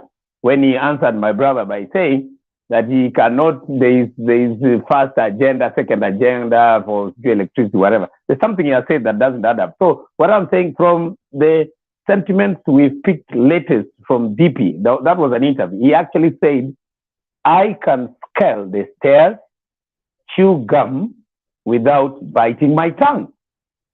So Cosmas, you need to do research before you come and start, and you start preparing your guy. Sawa. I think that settles it. We go straight to Jack Kindru Bay to make his submission. Karibu mzee, vipi? Salama sana, nimefurahi sana. Asanteni sana. Demba, habari? Salama sana Jakindu Be, uko smart sana. Karibu. Asante. Huyo ndiye kiongozi sasa. Naona umevaa kala ya Jubilee mpya, so hiyo sawa. Hii ni KANU.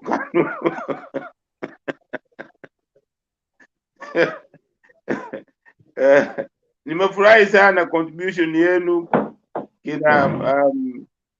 kama mwanadada amecontribute vizuri sana, nimesikia.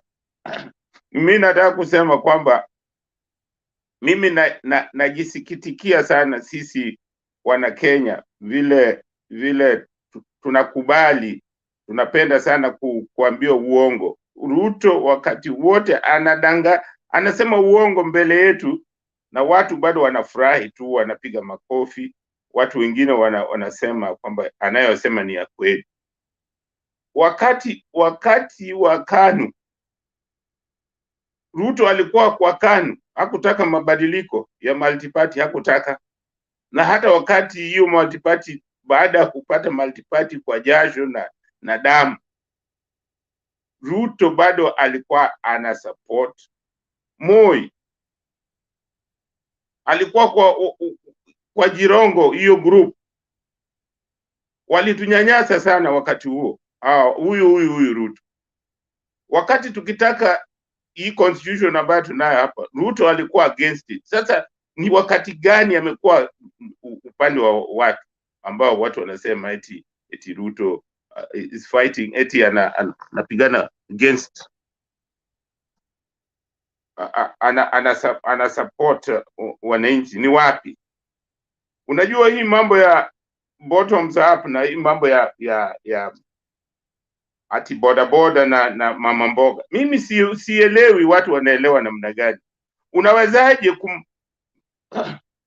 mtu anasema, tunasema hata sisi hapa kwa hii panel tunasema hatuna Kenya, hakuna kazi, hatuna kazi, pesa hakuna. Sasa mama mboga ukimpatia pesa anunue mboga, nani ananunua?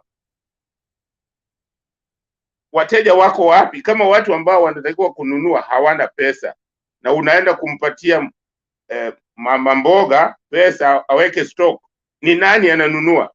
Na kama watu wananunua, ndio kusema kuna kazi, kuna watu wana pesa. Kama Ruto anaenda kumpatia mama mboga pesa aongeze stock, na watu wa bodaboda anawapatia wanunue bodaboda, wanunue pikipiki zingine, wanapata wateja wapi? Hao wateja wanatoka wapi? Na wanasema watu hawana pesa mifukoni. Hao anawapatia unaona, hii ni mambo ya uongo mtupu, kwa sababu mtu ambaye anataka kusaidia mama mboga ni kumpatia wateja, watu wa kununua mboga. Hiyo ndio unatakiwa umfanyie, ni kuwapatia watu kazi. Sasa mambo ya kusema ati anasaidia mama mboga, mama mboga wako wangapi?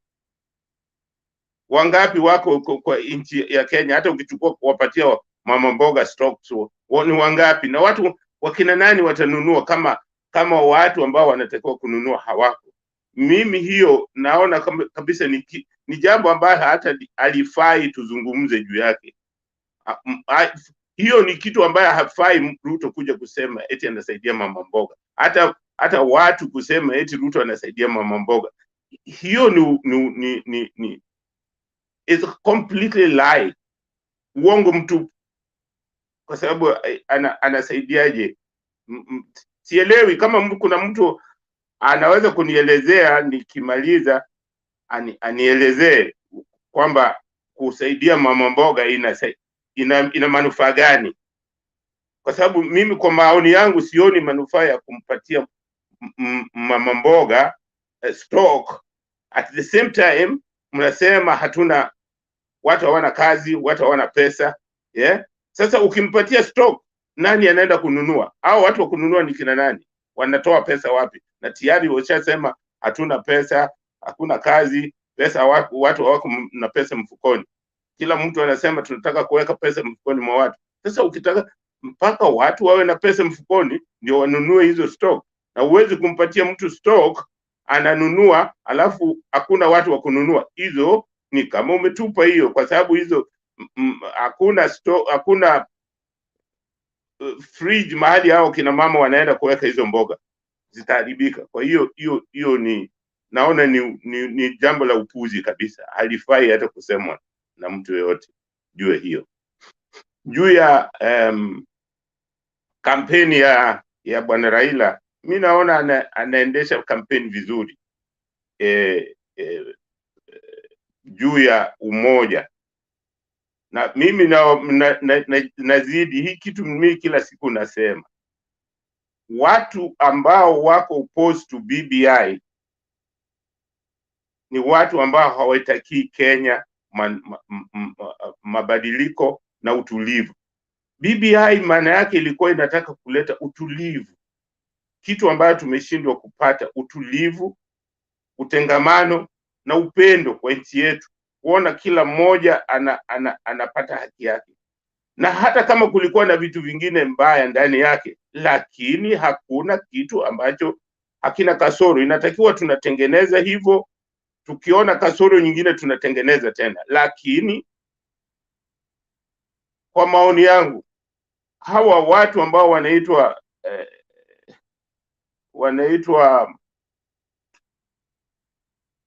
hawa watu ambao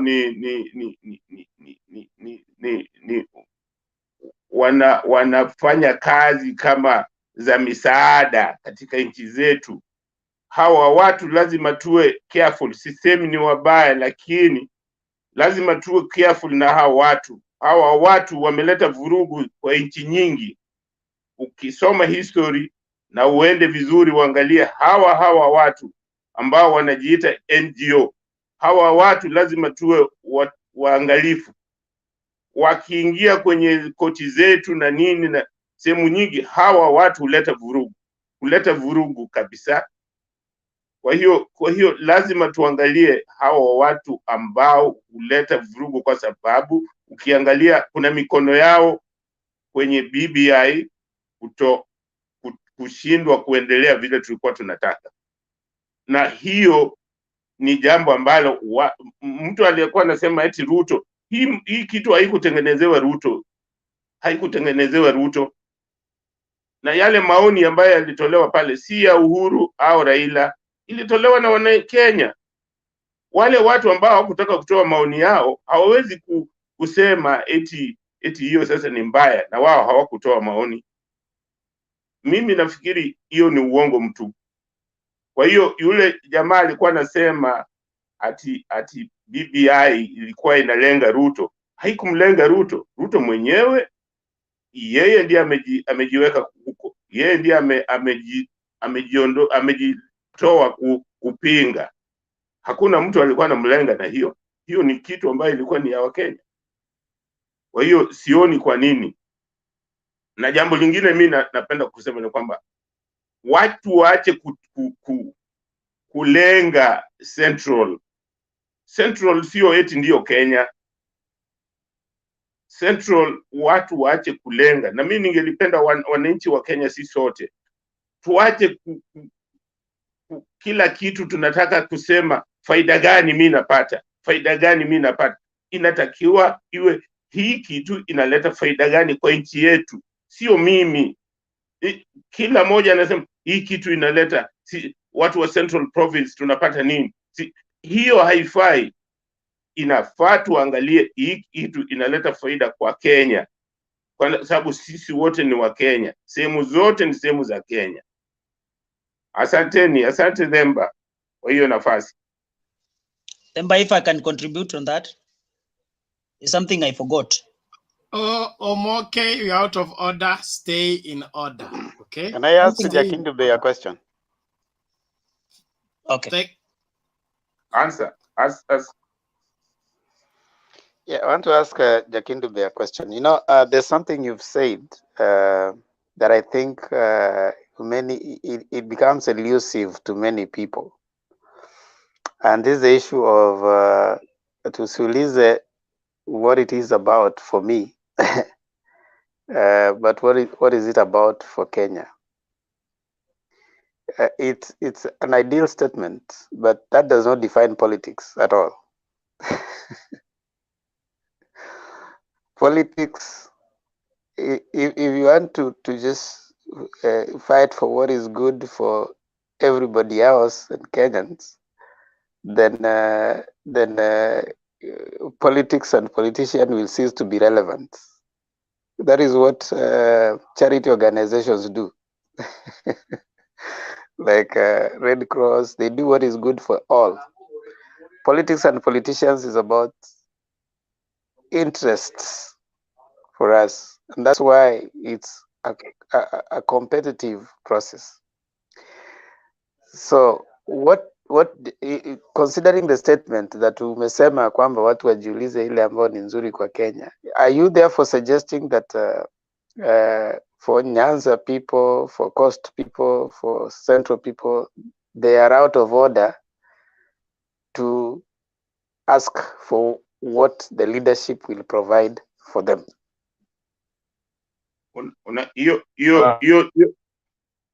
Nijibu. I want to Bernard.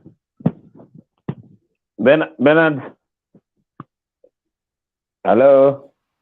Yes. Hold on. Patriot. Bernard.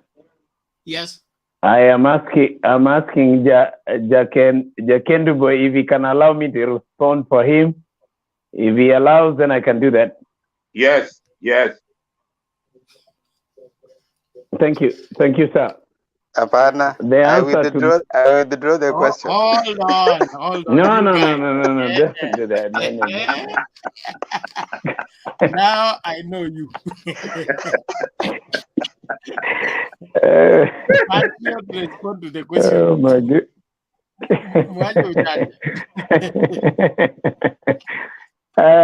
Anyway, thank you, Bernard, for being firm and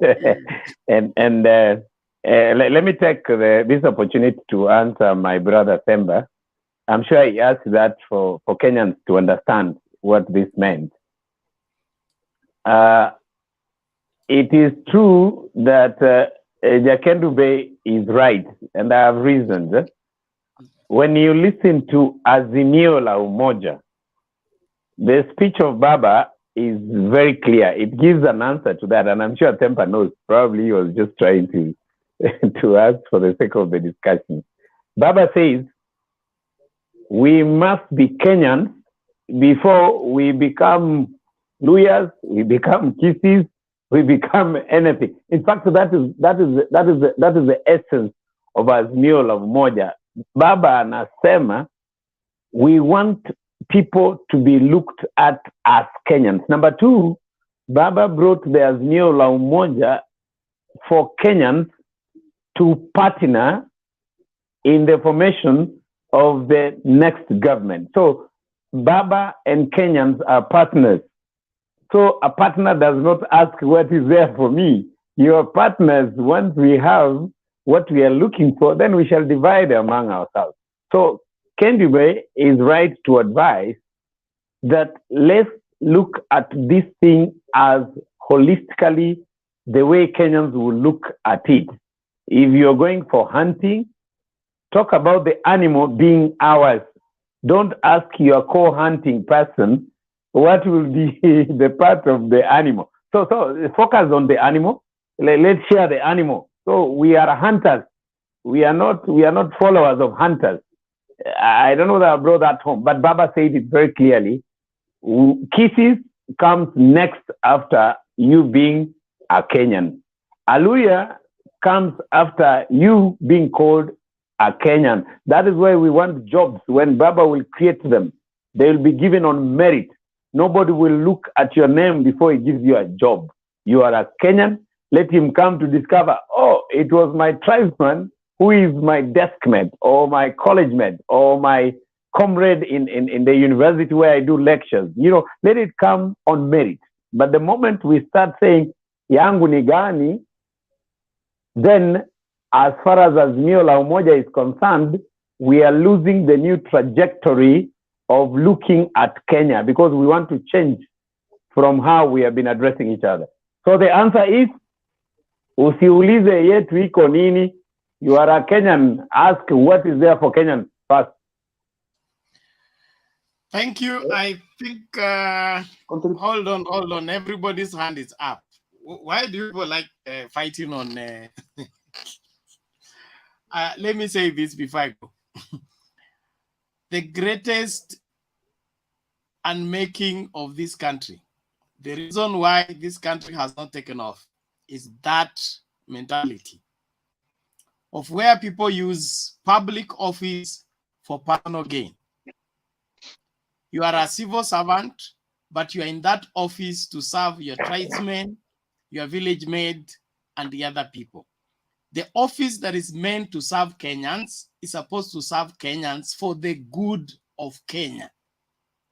Our being patriotic and committed to Dream Kenya requires that we sacrifice everything personal to see to it that Kenya has grown to a level whereby she's able to feed all her children without borrowing from anywhere. So if we are in fact, the reason why people are fighting right now, somebody wants to be president by all means. He wants to be governor by all means. He wants to be MP by all means. Now they are deploying all those means so that when they get in the office, they will serve their backyard. And as long as we are using what is for all to serve our backyard, the rest of the country will keep suffering. So we must get out of this stupidity of thinking that I want to be president so that our people can eat. No, you must be president, ready to go to the kitchen, cook for the 49 million of us. And we are not going to eat small. We want to eat to our satisfaction. So if you're not able to shoulder that responsibility of feeding all of us, then stay out of the ring. We want people who are responsible enough to carry every one of us along. That is what we need to change our civil the civil servants. They must be taken back. If it means being taken back for retraining, they should, so that the service of Kenya is done accurately for Kenya. And when Kenya is for all Kenyans, everybody will be at peace. Okay. Nafikiri asante sana kwa Patriot kwa kunisaidia kwa upande huo, lakini nataka kumkumbusha Themba, unakumbuka Kennedy aliwaambia wa Amerika kwamba don't ask kwamba ni kitu gani nataka kufanyiwa, ask kwamba nitasaidia nchi yangu kwa kitu gani. Unataka kusaidia nchi yangu. Kwa hiyo mimi naomba sisi kama wa Kenya to reset back zile siku zile baada ya uhuru, tulikuwa na raha, kila mtu alikuwa hakuna mtu alikuwa anabagua mwenzake. Kwa hiyo hii mambo ya kuuliza ati ni gani, hiyo ndio ubaguzi tumekuwa nayo. Unachukua nyingi ambayo hata saa nyingine umalizi. Unaona hata kama hizo constituency zinatakiwa zipatiwe watu kufuatana na idadi ya watu, lakini nao wasitumie vibaya kwa kugandamiza wenzao, kwa sababu sisi wote ni wa Kenya. Ndio maana mimi nasema hii mambo ya kusema mimi yangu, hiyo tuangalie nchi yetu tutaifanyia nini. Hiyo tukifanya hivyo tutajenga nchi yetu kwa makini na utulivu na kila kitu. Hata hiyo politics tunasema itakuwa sawa, itakuwa ni sawa, lakini hatutagombania eti yangu ninataka ngapi. Saa nyingine unataka yako ambayo umalizi, unaona, unakula zingine zinaoza. Hatutaki namna hiyo, tunataka kila mtu apate haki yake. Asante. Okay, thank you Jackie Dube.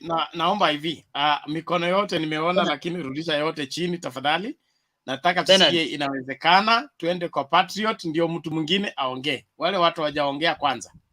Inawezekana, then Patriot, then from there Themba you can now take the rounds. Kila mtu ashakohoa. Inawezekana. I had an issue with Bernard before you leave. Yes, thank you. Cosmas, I just want to you had an issue with Bernard.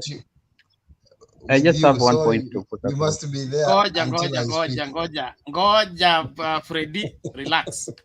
Freddy, relax. Okay?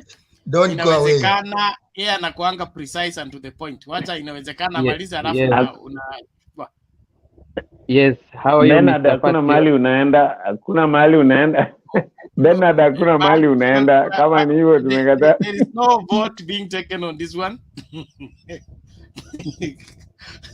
Inawezekana.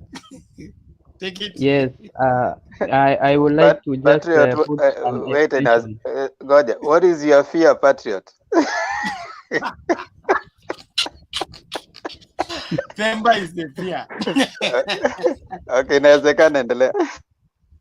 Yes, I will just like to put an extension on this discussion that you guys have been having when you guys are talking about Baba akikuwa na when these parties ama these regional people wanauliza Baba what they want him to do for him.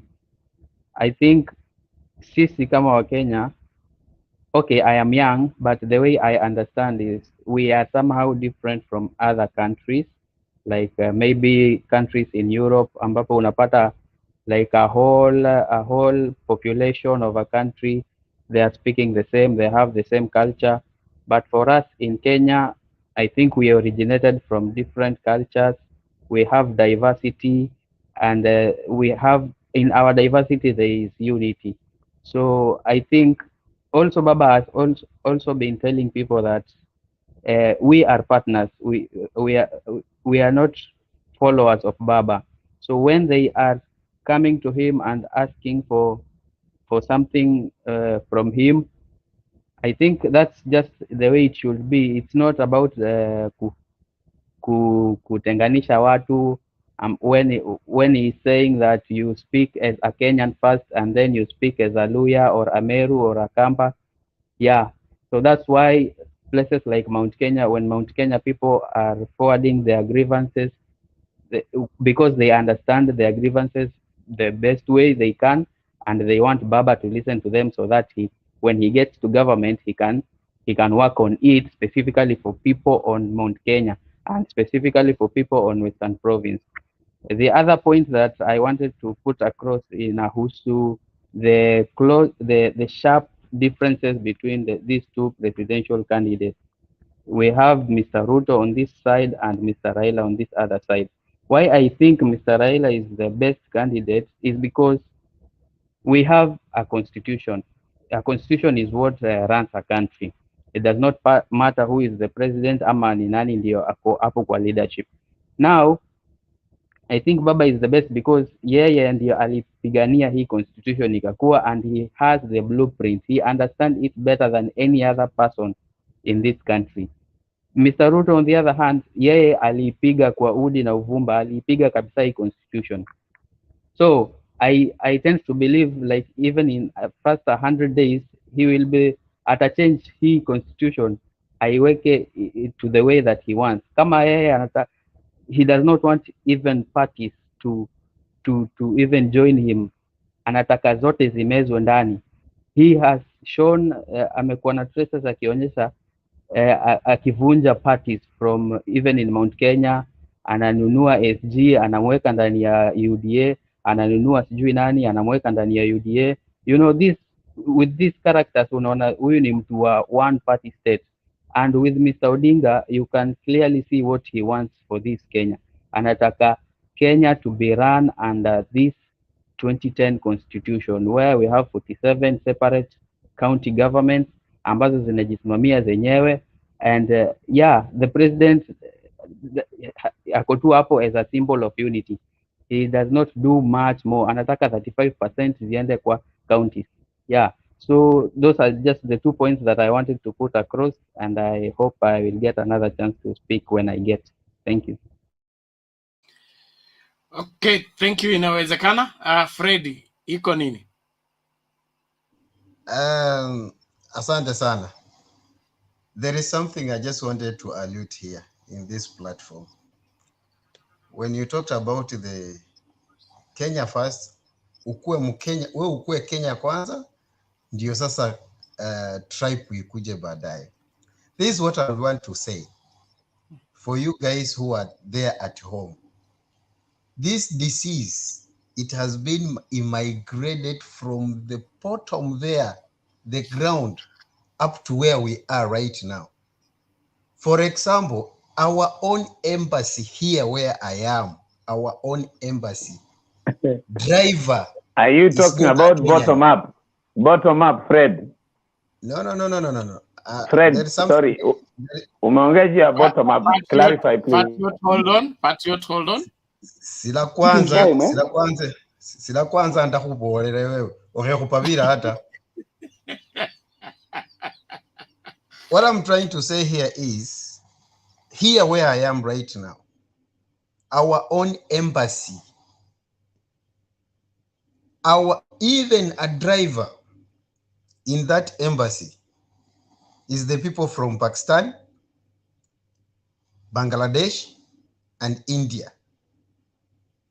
And we have, how many Kenyans do we have here who are able to do that job? That's one. Why? Because we don't love each other. We don't give our own priorities.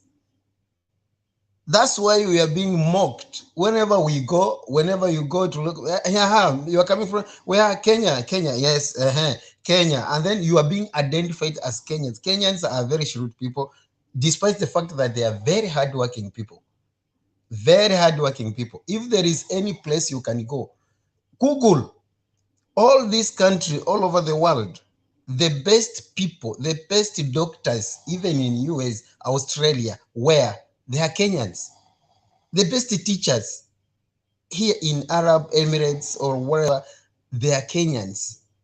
Kenyans are very well educated people, and the people who have the capacity to do any kind of job, as long as somebody is taking a bread, putting a bread on his table. Now, tuwe wa Kenya kwanza, tupendane, alafu hayo mengine yatakuja baadaye. Lakini hii siasa ya kusema ya kwamba sijui huyu na nini, huyu na nini, huyu na nini. Kwanza wacha nikumbushe mtu hapo. Mtu alisema kuhusu Ruto, sijui amekuwa Mount Kenya for how many years. I have been in Mount Kenya from 2002.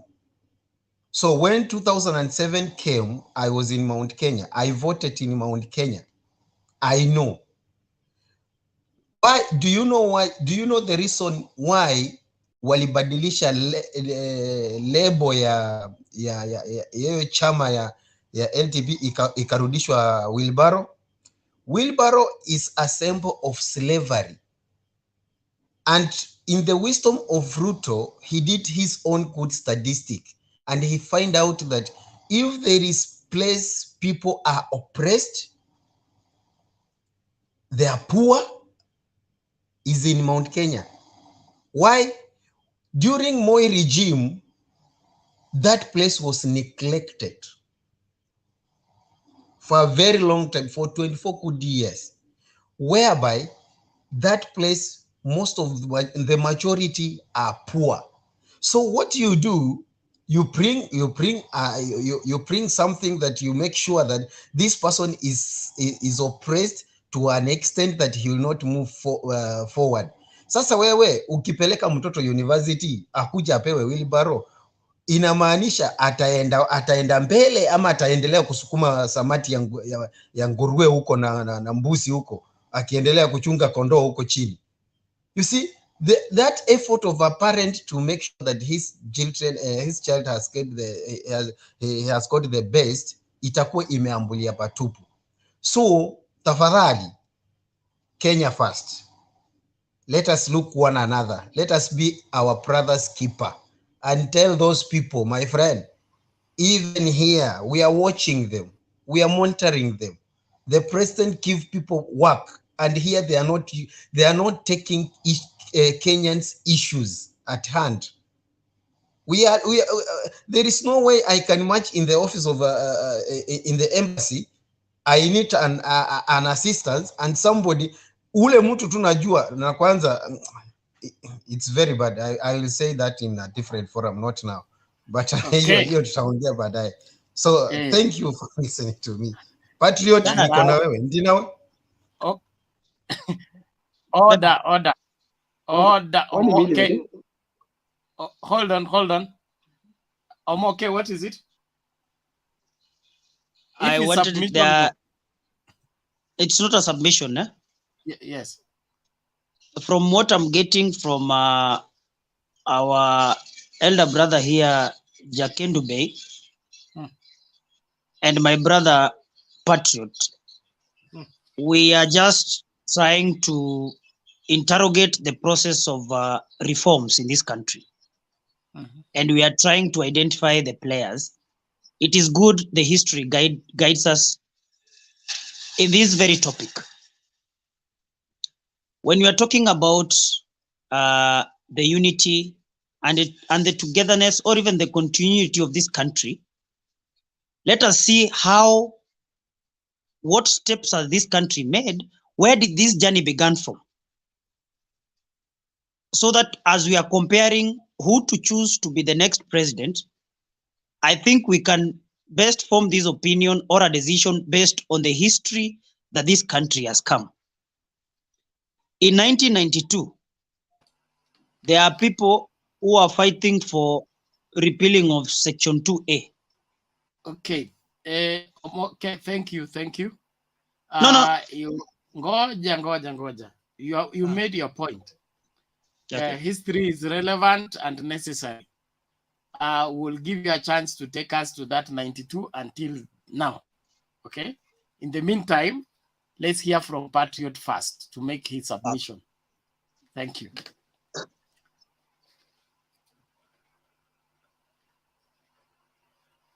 So as Patriot makes his submission, Themba, you are the chairman.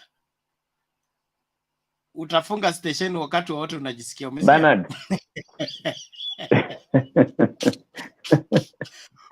Bernard, you and anyway. I'm finally taking the baton. Patriot, you have only 2 minutes. No, for Patriot, I'll wait. That confirms my worry now. That confirms my worry. Anyway, thank you, my fellow panelists. It's always a pleasure to have this opportunity to speak to each other as we, prepare our minds, we prepare ourselves generally for the general election that is around the corner. Every day that we spend in our life, we seem to be moving closer to this day that some people have spoke about it for close to 9 years, segmented into five and 4. So my text today will be a bit wide, and I think I'll need about 3-4 minutes. 4 or 5 minutes will be enough for me, because I think I will really be able to weigh into this important topic in a manner that it will remain memorable to our brothers and sisters who support the UDA. first and foremost, on this breadth, what I want to say is that the DP, let the truth be told, and I've always insisted on statistics, science, mathematics, and facts. You remember here, some of you, I remember making a serious submission that alluded to the fact, which seems to be factual now, that our brother from the Mlembe Nation, Musalia Mudavadi, it seems to me, from the suggestions we were seeing and all the indicators, that he will be the running mate of the UDA candidate. And this is the story that seems to be on social media. Most of the panelists, most of, the John Latecomer analysts seems to be seeing this as a reality. And my good sister Penny seemed to fight that. I have that history, and she really battled out to say, no, we want to advise him this way. But I want to confirm my fear that I had a few weeks ago, that everything, as far as my assessment is concerned, is pointing to the direction of the DP Ruto playing a sacred card, according to him. For some of us, it's not. Of behaving like he will not have partnership with any other party. But from the look of things, in every day that we look at the relationship between ANC and UDA, I don't seem to see the difference from the talk, their behavior, and the way they have identified their common enemy, who happens to be the president and Raila Amolo Odinga.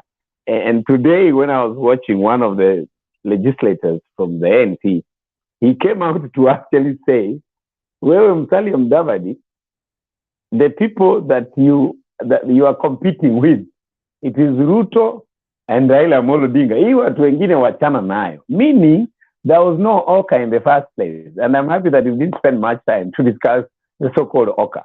Because to me, that was an amorphous arrangement that was, short-lived to bargain and camouflage other ambitions for people like Musalia to look like they have a force, only to create, a misguided illusion in our minds. But for clarity, I think I want to say here for the record that I feel that the ANC leader is poised to be the running mate of Ruto, and time will actually tell. That is still my take on the same. However, something else I want to say about Ruto is this: it is also true that if elections were held today, and this I'll still borrow from my submission that day, if elections were held today, Musalia Mudavadi as a running mate of DP, Baba and company with the rest, we will have Western as a battlefield. It will be a battlefield to fight to get those votes. I know our Luya brothers. I know them very well from the depth of their heart. The most difficult person to understand in as far as politics is concerned, I say this authoritatively, is the Luya Nation person. I will tell you for sure, until the votes are counted, you will never know which Luya is on your side, on a light note, who is on the other side. And especially now, if they are going to have Musalia Mudavadi going for the wheelbarrow man, I'm telling you, Baba na kazi kule Western, atakuwa na kazi ya kufanya. Na hiyo kibarua, itakuwa ni kibarua ambayo tutangangana. Now, Bernard, you relax, wacha nimalize. Bernard, relax. Now, my other thing that I wanted to bring to your attention as we discuss ably on how the politics of this country is running out is that Baba has done very well in as far as the mountain is concerned. Some of us went physically to visit the mountain. And for some of us who are here, I think we've already shared on this. We went for fact-finding. I personally visited Nyeri. I was in Nyeri Sports Club when we had an evening party that went through midnight. I wanted to see the body language. When you look at somebody closely, you can tell some of these things that they don't really want people to know. because all of us seems to be students of 48 laws of power. And that is what seems to be running the politics of today. So you have to understand the body language. I went there to read the body language of the people, the good people of the mountain. I will tell you, I left there a satisfied supporter and a satisfied analyst because I saw the mountain shifting. In fact, Baba, to the surprise of the many, was told to have come to the mountain in slippers instead of looking for special gear to climb the mountain. He was told just, you ungekuja na slippers too. The music that we heard, Use the word tally. the music. Thank you for that. So it was very interesting. I was highly entertained. We made friends. It is a place that is ripe for Baba. Baba had the most enjoyable campaign when we were in Nyeri. So what am I telling the hopefuls and the supporters of Baba? Not supporters of Baba, the partners of Baba. Let me clarify that. We are not supporters of Baba, but partners of Baba. Let me make that very clear. Here, you need to know that there is hope at the end of the tunnel. If things continue this way, all facts, I've lost the word.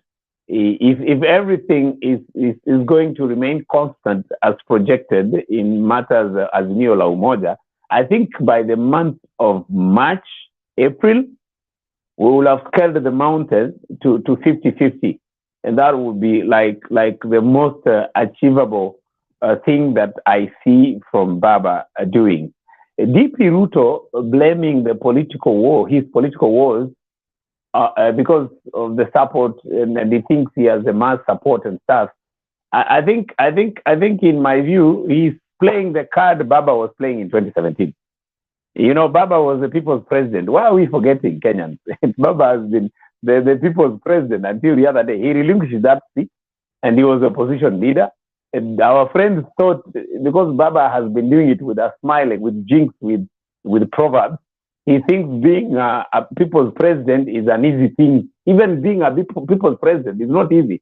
So he decided to let the masses go with Ruto, such that he enjoys the clout of being a people's president, something he does not know that he must merit.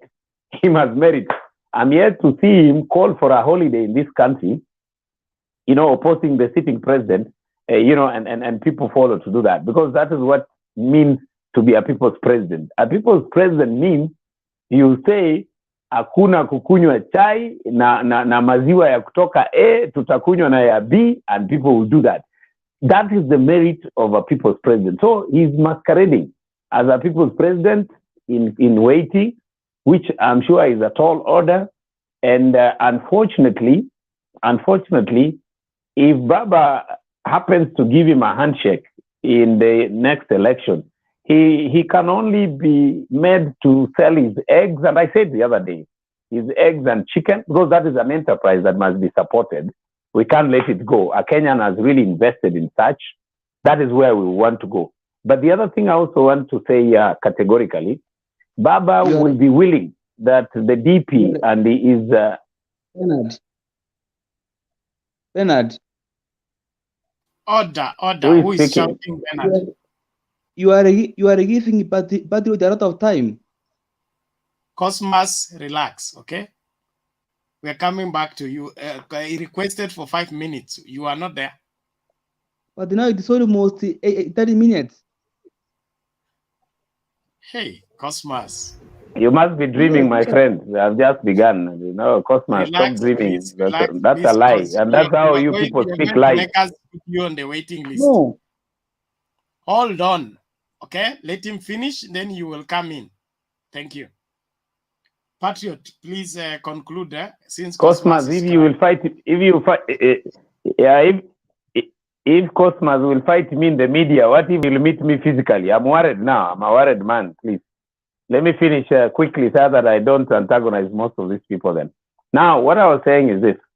We want the fifth coming president to appreciate the role of enterprising Kenyans where the DP is included. I'll want his eggs to continue being supplied to the ministries so that that enterprise is not killed. We want chicken and the breeding technology around poultry farming to be expanded so that those who want to understand how that enterprise works outside government, they can be able to do that. And I actually appreciate what they do. So my last statement on my submission tonight is this. This country belongs to God. We know where we come from. But in all fairness, when people have had enough breakfast and lunch, it is good enough that the one who didn't have enough lunch and breakfast be given priority to eat enough before we start the orders of tomorrow. So it is time for Baba to eat because he has not had breakfast 2013. 2017, his lunch was snatched. It is time for him to have a nice dinner as we celebrate the last supper of the family competition before we talk about tomorrow, which is going to be a greater country. And I want to believe that is what God has placed as a blessing to us. Thank you so much. Thank you, Cosmas, for interjecting. May God bless you, and I wish you well as you make your contribution. I have a question. Patriot usipotee. I know I have a question. You want to live with Bernard, but don't go away. A question to Patriot. Okay, Omoke, hold on. Let's start with Cosmas. Hold on, Omoke. Okay, Omoke. Cosmas, you had a question or you had what? No, what I was saying, yes. You have said that Ruto was to do those things he's saying at this moment since 2013 up to this moment. You know, even Raila was in the government in 2007 to 2013. Also, it was to bring PPI and the Azimio la Umoja at that moment. So when you see those people, Raila is trying to seduce us so to give him votes. Cosmas. Yes. Just answer my question. Have you been on this show before? Pardon? Have you been on this show before? No. Okay. Now I understand. Okay. There is something we discourage on this show. Okay. It's called the Equalization Fund for Corruption. That because Ruto did it and Raila also did it, makes it right. So we want to be on this debate to make Kenya great. And that is, if Raila does something wrong, it is wrong. If Ruto does something wrong, it's wrong. That Ruto and Raila cancel each other in their wrong, that is not valid because it's unconstitutional. So sijui kama hiyo ina make sense. But Bernard, nimesikia akina Chake Dubei, akina Omoke, akina inawezekana, they are against. No, let me answer you that.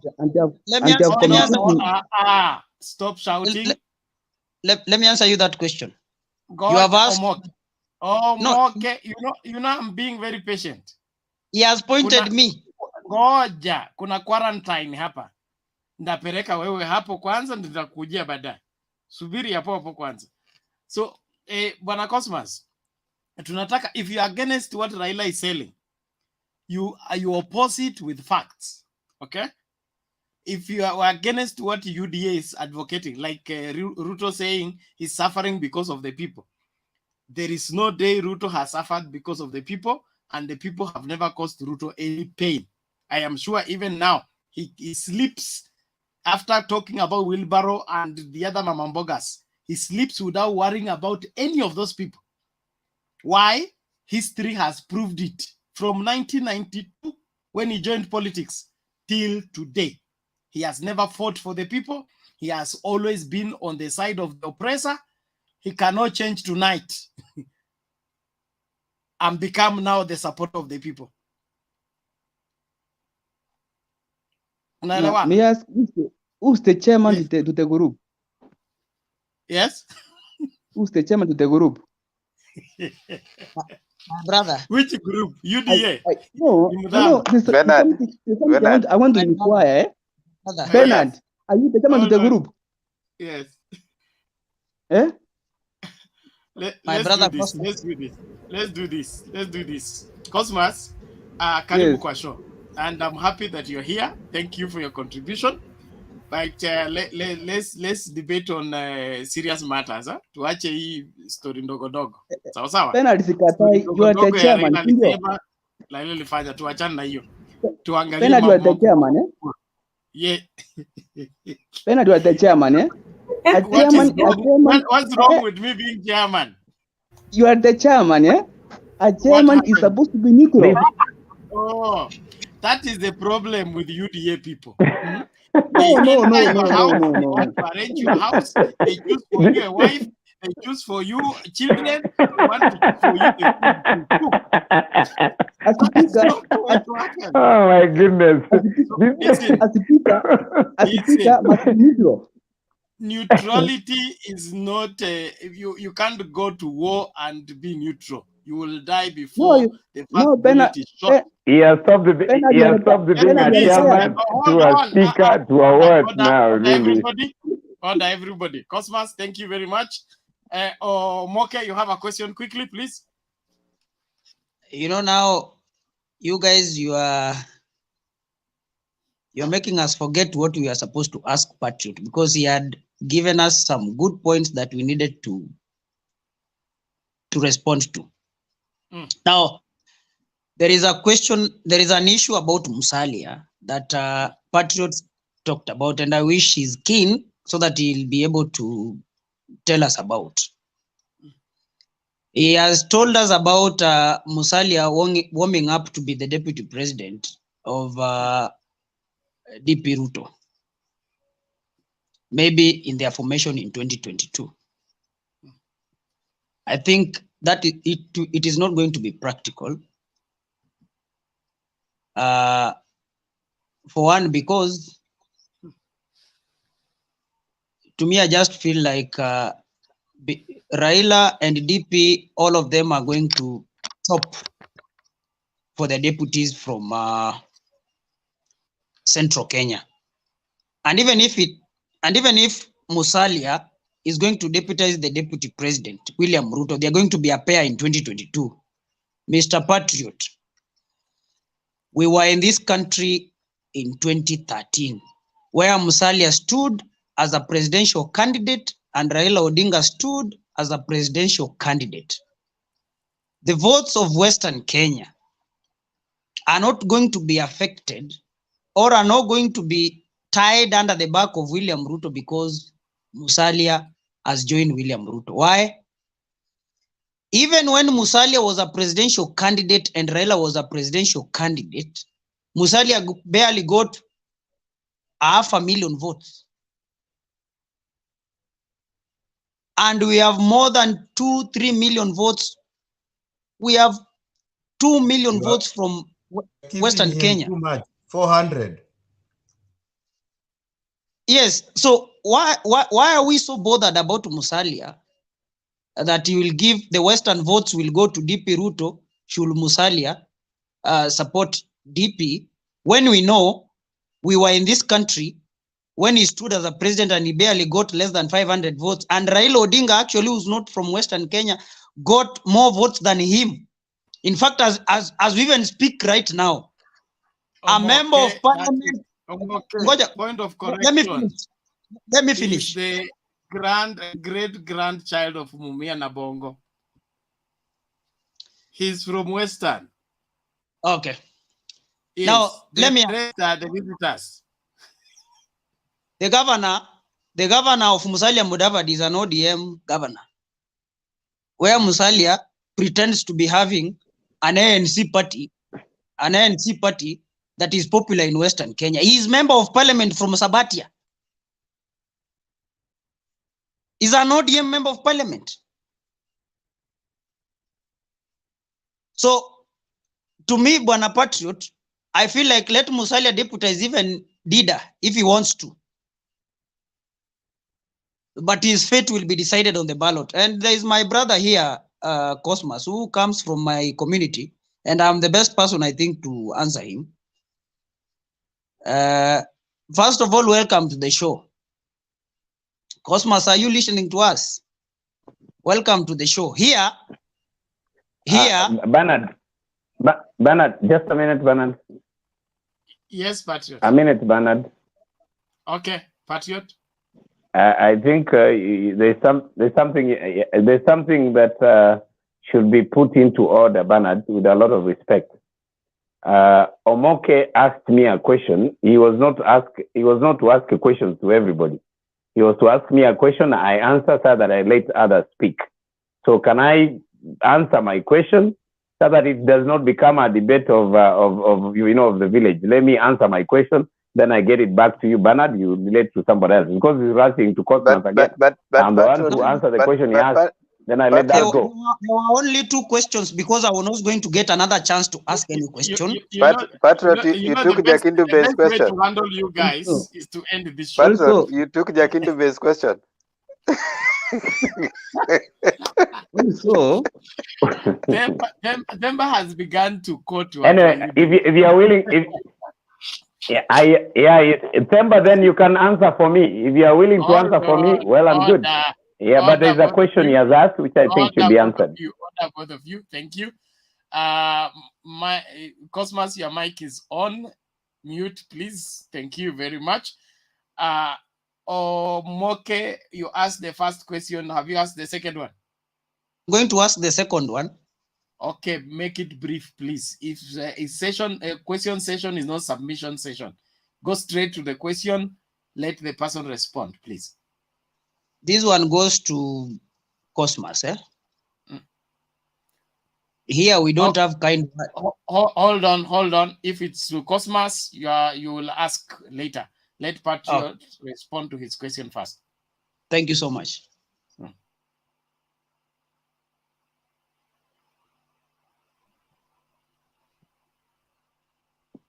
That is where the wisdom from God counts, that's where the wisdom from God counts. Bernard, I was ready to call you to order. Thank you. Now, you want application of the law to favor you. Patriot, go ahead, please. Thank you. Okay, so my brother, I think there's a private chat after this.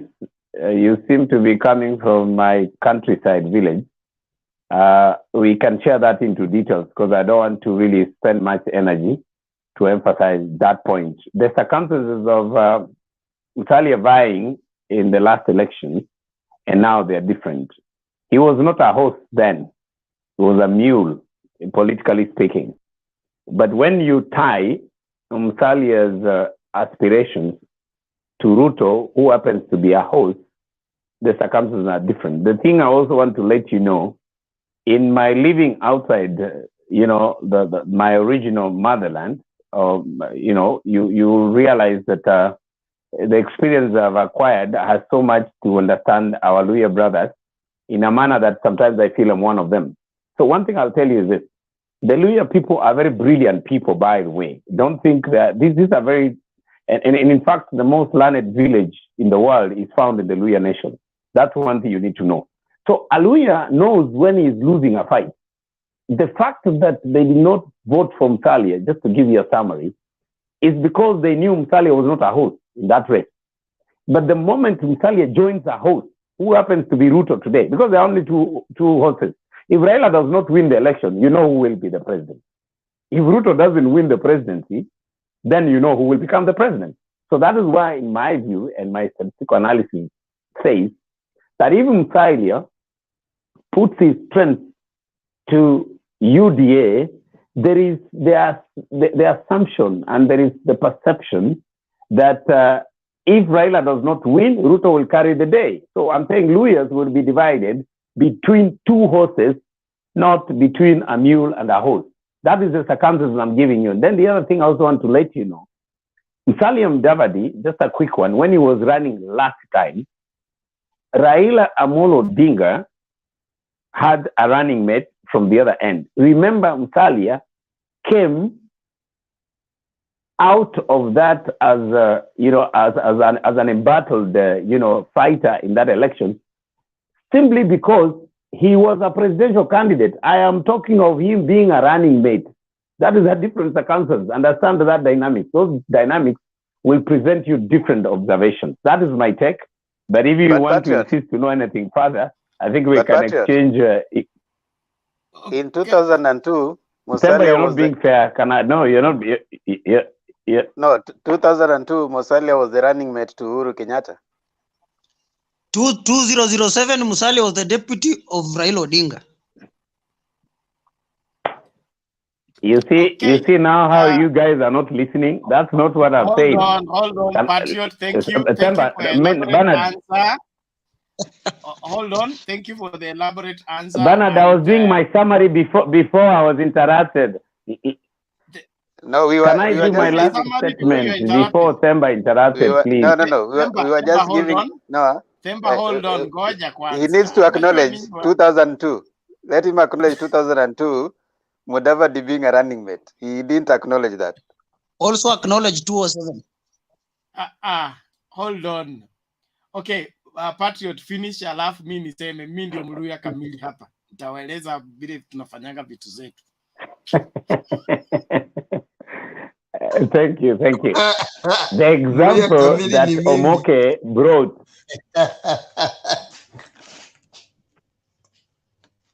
I want your attention, please. You're joking, and I want to make submission. Can you stop laughing and listen to my submission before we move forward, please? It's 1 a.m. Thank you. The example that Omoke brought when he was rebattling, when he was going, to challenge what I had presented, he quoted from the time when Musalia ran as a candidate, as a presidential candidate. Let's not play semantics. You didn't talk about him being a running mate anywhere. You said when he was a presidential candidate, he came up with about 400,000 votes, and we are aware of that. That's what I was responding to. That time he was a candidate. This time he is a running mate. Lawyers know when you are a mule and when you are a horse. So if Musalia joins the horse Ruto, the story cannot be equated to when he was running and he was not a horse. Thank you. Bernard, just aside before you come in, what Patriot is not acknowledging is that his effect as a running mate come next year can be measured with his effect as a running mate in 2002, and also his effect as a presidential candidate in 2007, and his effect in Baba's campaign as someone who has fielded his own candidates in 2017. So I think Patriot is being also measured with his analysis. But Bernard, you have said you're going to talk as a lawyer, so let's hear from you probably. Patriot, you did well, but you're comparing the incomparable. If you are a candidate and you performed poorly, okay, it only goes by saying if you are now a deputy, the much you can make is a quarter of what you made as a candidate, if we used your analysis accurately. So if you got 400,000 as deputy, he can only bring 200. From where I sit, the only thing that can not necessarily overturn the Western Bloc in terms of the way they will vote for Baba, the only thing that can bring closer to a sleepless night where we'll need to scratch our head is if Ruto wakes up in the morning and says Mudavadi Tosha. If Ruto is not running and he supports Mudavadi, there will be substantial votes that will be cut from Baba's votes in support of Mudavadi as president. But if Mudavadi goes to take the deputy presidency with the current understanding of being deputy president makes no difference, The Luyas have led into being vice presidents with Mudi Awori, Wamalwa Kijana, Musalia Mudavadi. We almost have the majority, okay? It has brought not much effect on the ground, so it will not be attractive. That ticket will not upset Baba's votes in Western Kenya. The only thing that would upset if Ruto pulls out of the race and gives it to Mudavadi. We'll have all the bigger people who come together. You mean Bernard, a quick one. You mean the deputy will convince Luyas to support Musalia? That's what you're alluding to. You are waiting for, in quote. You mean Luyas will be convinced by Ruto to support their own, and yet he's not a Luya? That's what you are saying. No, he's not going to convince. Okay? Is that what is the role? What is the role of Ruto in? The role of Ruto is exactly the role you alluded to. Ruto is a horse, okay? He has given his legs to their mule. And now the mule can go faster. Then they will escort it to where it is going. But if that is not done, Baba has a sale. 70% minimum will go to Baba.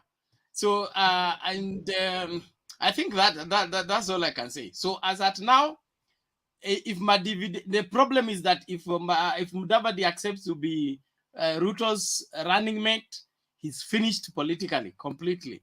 He may not make a comeback. I don't think so. So his political future is with the rest of Kenyans. But if he goes for that other movement that is not for the Kenya for all Kenyans, sioni akirudi, because the people coming after him, Oparanya is going to be a force to reckon with in 2027. In fact, if Mudavadi does not play his card right, Oparanya is going to inherit Baba's constituency, okay, in 2027. That will vanquish all those people who have claimed to have parties there. At the end of the day, we will have a president in Oparanya in 2032. I want to hear what Penny says at the end of the day. I want to hear Penny's opinion because she's been very observant. Today, I want to know what she says. Okay, let me make a very brief comment. I hope Bernard will allow me. Go on. You are the Iron Lady. Yeah, considering when you look at the considerations for running mates for DP, just try looking at Rigathi and probably Anne Waiguru. The likely candidates for running mates is probably Anne Waiguru and someone like Rigathi. And when you consider Mudavadi, I think he has better credentials than the other two people. And even in terms of credibility, when someone looks at the Ruto's team and he cherry picks someone like Mudavadi, I think because of the integrity issue, he's bound to neutralize a lot of the bad things in UDA, and people will give consideration and ear to him. So I think I concur with Patriot. Some people from Luya land who would have voted for Baba will sit back and analyze and even make considerations. Yeah, that's my take. If Mudavadi is given the ticket, if he's given the ticket, they will consider. Not necessarily. Even as a running mate. Even as a running mate. As running mate, they know their son now. With the aggression of the DP, okay, their son is going to be. It will make no difference. Bernard, respect the opinion of others. Bernard. Ruto is better placed with Mudavadi. Ruto is better placed with Mudavadi than with any other candidate. Bernard. Can I sanitization, yes, Can I put in But spanner in the wheel? Hold on, ngoja kwanza kidogo. Okay, thank you. Themba, you are saying you want to throw the spanner into the works. Yeah, my observation is different from what you're seeing. I don't see Mudavadi joining Ruto, because the only part that he would join Ruto is as a VP. I don't think Ruto will have such a miscalculation to give him a VP, right? And because that will be in my view a low seat for Mudavadi. So all this in my view is this way. I see Mudavadi, if Oka doesn't hold, I see him going all the way to the ballot. And so he's going to play a spoiler, the part that Kalonzo played during Kibaki Raila time. Yes, I see him playing that role, so that by the time a post-election, in the event that there's a very close tie, then he can have a better arguing perspective. I mean, he'll have terms of argument which are a bit elevated. So he can say that, okay, fine, these are the many people I have talked to me, I give you these people. Post-election coalitions are normally stronger, pact-wise, as opposed to pre-election coalitions. So I think he's playing that game right now, and probably he's most likely to get into a post-election coalition with Ruto, where he'll be respected. That is my submission. Themba wakati Bernard, a quick one on that one. That one I must say. Order, all Bernard, of you. Hey. Bernard. Yes, but Bernard, a quick one as I let this go, please. A quick one. With a lot of respect, thank you, Bernard. Thank you, Bernard. With a lot of respect, you see what Themba has said, that is circumventing around the facts. Because at the end of the day, going around the mountain for you to go to the peak, whether you went straight or around it, at the end of the day, you are going to the peak. What Themba has said very clearly, if I got him right, Musalia Mudavadi does not deserve to become a deputy because that's a lesser position. Which other position will he get after doing post-election or pre-election agreement? It all culminates to a seat. So the kind of strategy that Themba has hypothesized that the NC will be looking for or employing to get to the next government, whichever way, and at the end of the day has actually agreed, he can see him working with the DP. The best way to go to a mountain is a shortcut. So him going around it and finally saying he'll have a post-election arrangement, he has deliberately avoided to say what position will he occupy in the government of the DP. That's the point. So at the end of the day, the best seat you can ever get in that level, if not the presidency, is the deputy. You cannot talk about post-election agreement if you're going to be an MCA as the MC. He can only be a running mate. Anything lower than that is lower than a DP. That's how. But Patriot, you see, what you've done, you've done what you are trying to tell Bernard not to do. You know, you've told him respect other people's views, and then you come across, and then you don't respect my view. You see, I said I want to give an analysis according to me. So according to me, that for me is still a But you are rebattling. You stopped. Hold on, Patrick. I didn't stop. Penny gave just a minute, Themba. Just a minute. You stopped Penny. Penny didn't complete. You actually interrupted her. That's what she was giving to you. If it is about disrespect, then I should apply the same to what you did to Penny. Penny should have finished her submission. You respect that and you give yours. That's what you did. No, Patriot, you're misleading. It's Bernard who gave me the time. Bernard gave me the time. Penny had been done. But no, you did. Let me say this. In the view of coalition building, I'm not responding to Patriot. In the view of coalition building, post-election coalitions have a higher bargain than pre-election coalitions. Because pre-election coalitions, most of them, like right now, they are competing there's nobody who can come and say who is more of a principal. Like, for example, the Oka guys, you see they are treating Wetangula as a principal. What is the strength of being a principal? What is what is being used to make him a principal? Jirongo came in and became a principal. So you see, pre-election coalitions normally are not as strong as post-election coalitions because you're making them based on the strength that you've already shown. So that is my argument on my hypothesis. It's a hypothesis, so because we don't know what is going on in that party. Themba, what you're saying is true and right, but in the Kenyan context, pre-election arrangement makes you an accidental principal. Okay, ask Wetangula, the only Senate on 4 decades, but the leader of minority in the Senate. But you see the way he was. You see the way he was mistreated. No, because it was arranged. You see the way he was thrown out just like that, and even Ruto right now, they were thrown off just like that because of pre-election coalitions. But when you have a post-election coalition, if you are post-election, okay, for example, let's use the Mudavadi scenario, okay? Yeah. He goes all the way, and he gets no MPs at all in the election. All of them lose, okay? Yeah.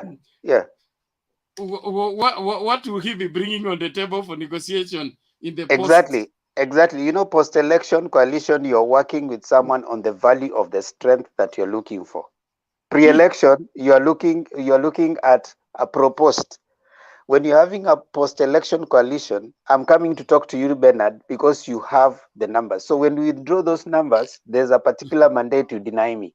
So I'm talking to you on the basis. So whoever will be having a discussion will be based on realities. Right now, they're having discussion based on some amorphous numbers that you think you'll have.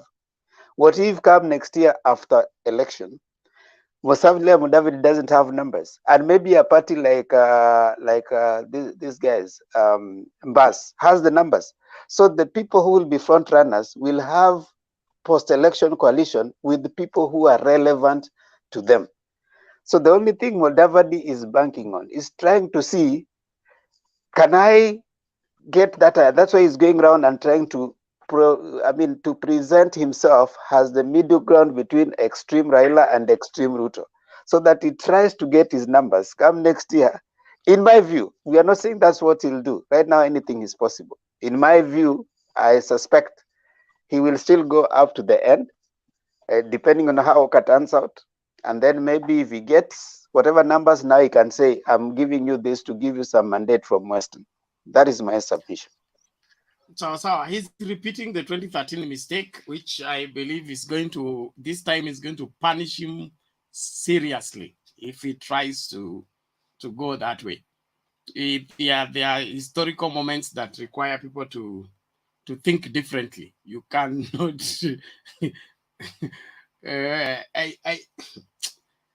I don't have much to say about. Let me reserve that one because I want the show to be over. Cosmos. Let me reserve that one. I'll say it in the show later on. Cosmos. Yes. Wewe ndio utaanza kufungia. Yes. Patriot hapana. Patriot, hold on. Tuende kwa Cosmos, tukikuja hivyo, tukipanda, tukimaliza. Thank you. Cosmos. Yes, thank you. Sawa. Yeah. In fact, I wonder, at this moment, Bernard, we are talking about Wetangula, Musalia Mudavadi.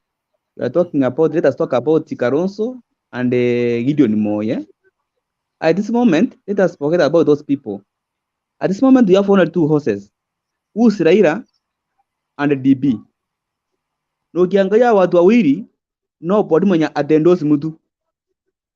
Hakuna. Au watu wenyewe wawili watakutana kwa tepo, kwa field. And when you see when you think that DP to endorse Mudavadi, I don't think so. Sidani kabisa, forget about it. Let me answer. Wewe ni historia hegi inatisha. Achana na hiyo kesi hakuna. This is Kenya. Politics is a dirty game.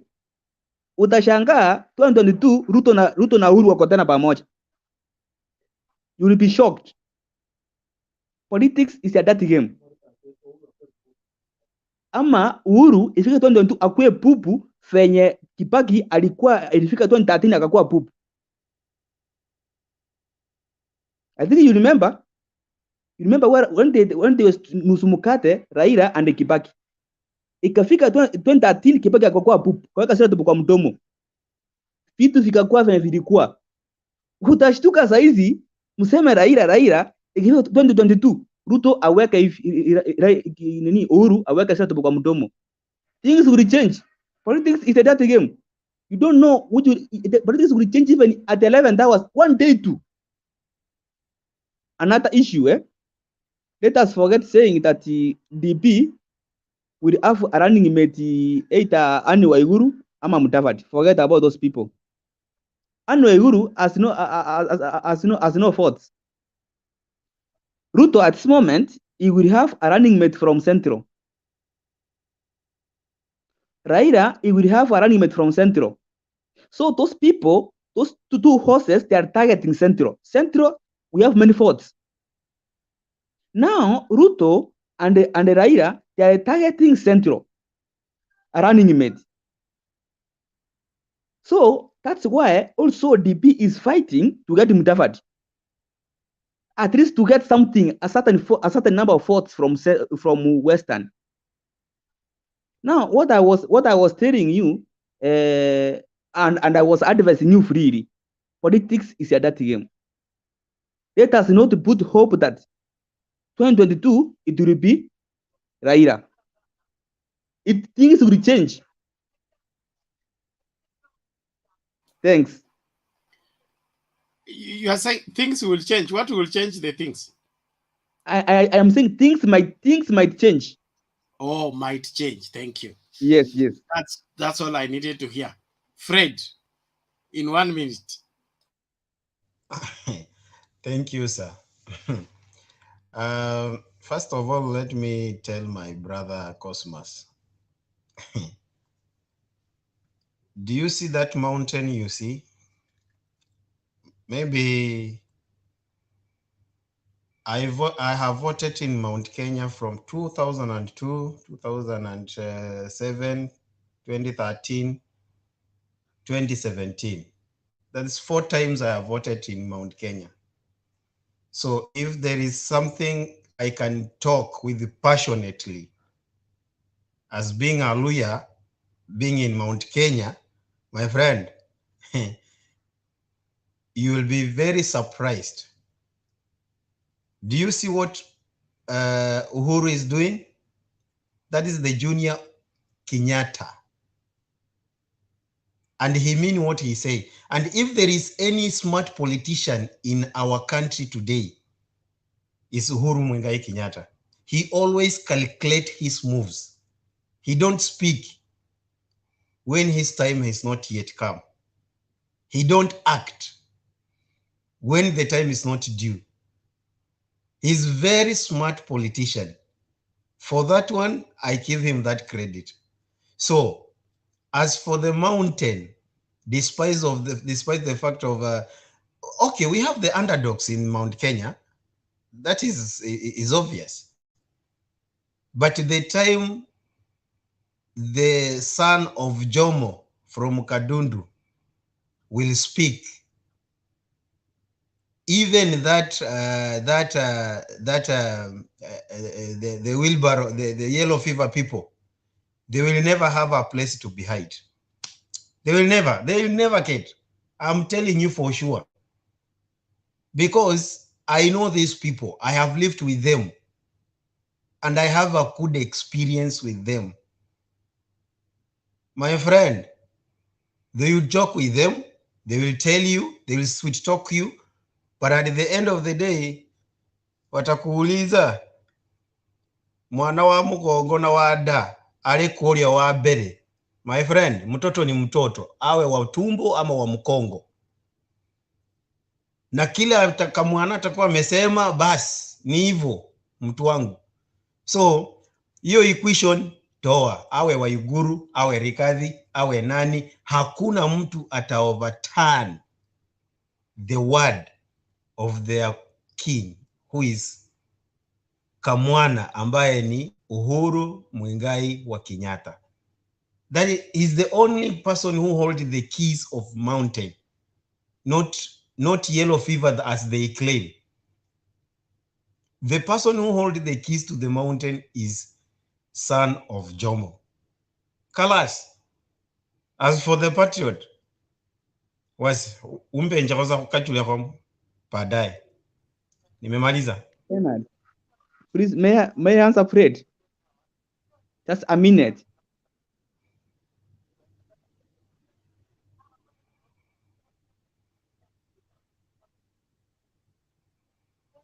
May I answer just only 1 minute? I'm not getting you. I'm saying you answer him for half a minute quickly, please. We are closing. Yes, my friend Freddy, I've said, you know, there's something I want to put across. I've not said that that Huru will support Raila ama Ruto. There's one thing I've said. Politics is a dirty game, and the things might change in time. You know, Kikuyus, they are the people so secretive. The way I've said, they might joke with you what ukalipisha, but at the 11 hours, they will take their mind completely. Cosmas, yes. Wewe unaturudisha kule tumetoka. Wewe umesema principle yako ni politics is a dirty game. Freddy amesema yeye amevote na hao watu miaka ngapi? 3 times. Okay? So both of you have given your experiences. Let's wait and see. Patriot, 1 minute.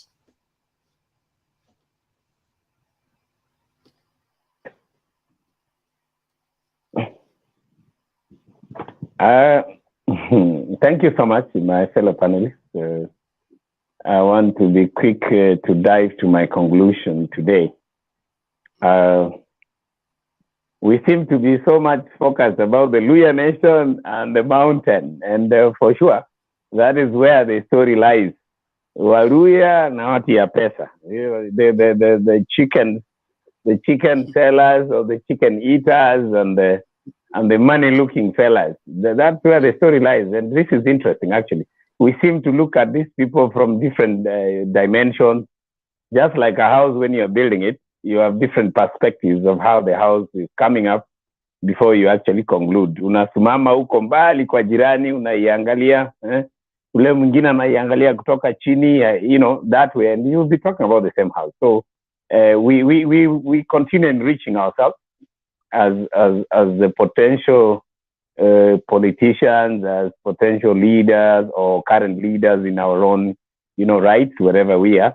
I really appreciate, and I also want to say that as much as we are very tough to each other, I count ourselves as the lucky brothers and a sister who always find time to speak to one another. May I also take this time to personally welcome Cosman to the forum, now that he has admitted that this is his first time. He needs to know that this is how it gets heated. In fact, today it is better. But one thing we want to tell Cosmas, or I want to tell Cosmas, is that we try to be as factual as we can. We might not have the facts, but here at this debate, we talk. And at the end of the day, we learn each other's behavior, because we are representative of how Kenyans are. When you see me, probably you look at my culture, where I come from, then I'm representative. You know, that's why when you talk about Luyas, probably I look at Bernard.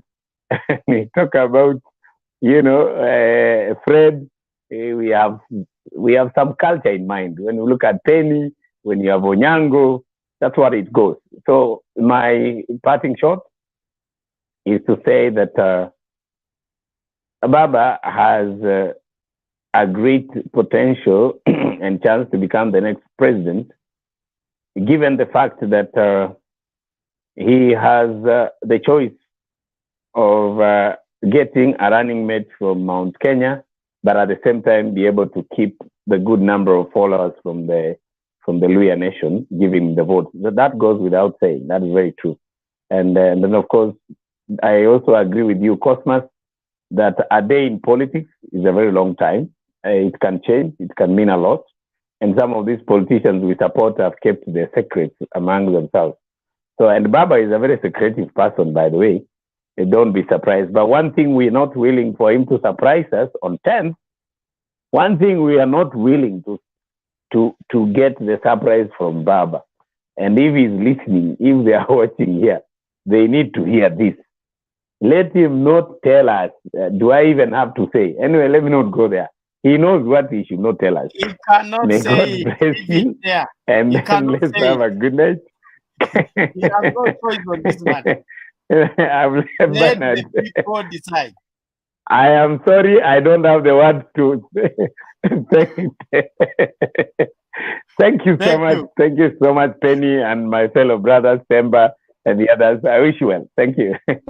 Asante. Penny, take it. James, are you there? Okay, thank you. Okay. Yeah. Currently, what you are seeking for is an economic liberation, and that is why we can see the aspirants, giving their during their campaigns, each one of them is trying to sell their manifestos, which is revolving around economy. Everything that is being said is revolving around the economy.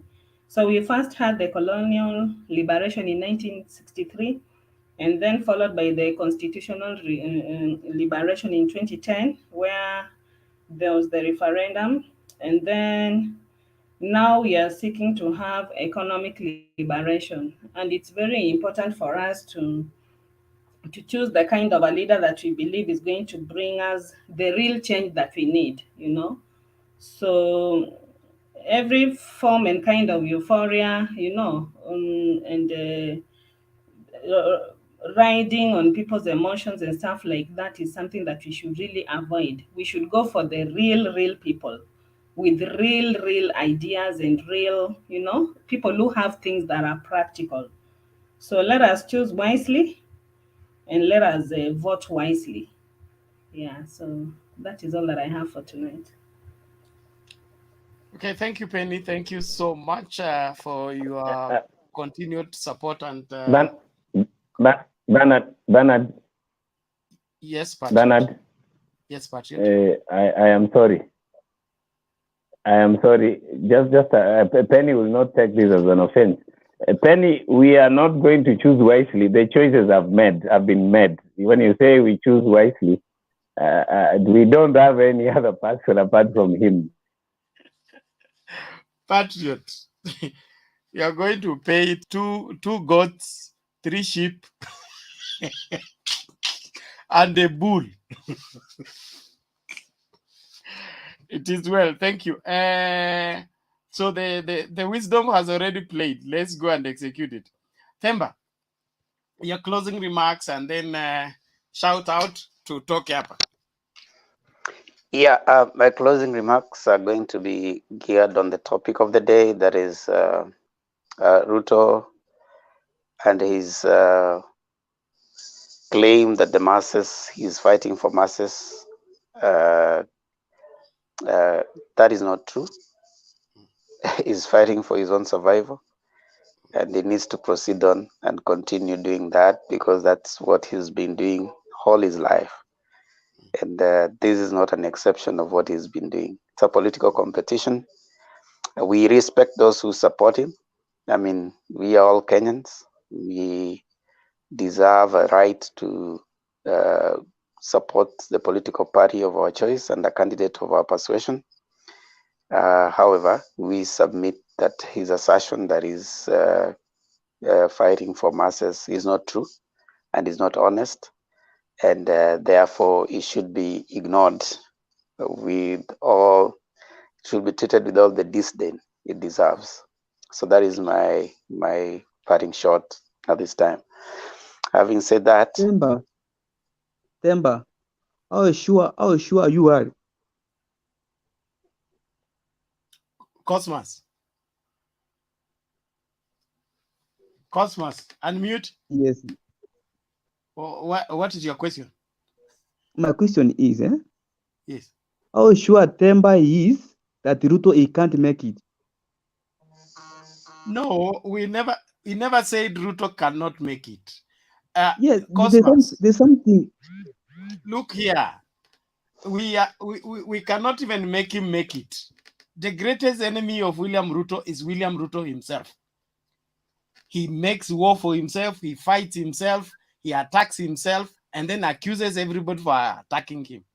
The person who doesn't want to be president in the person of deputy president is William Ruto.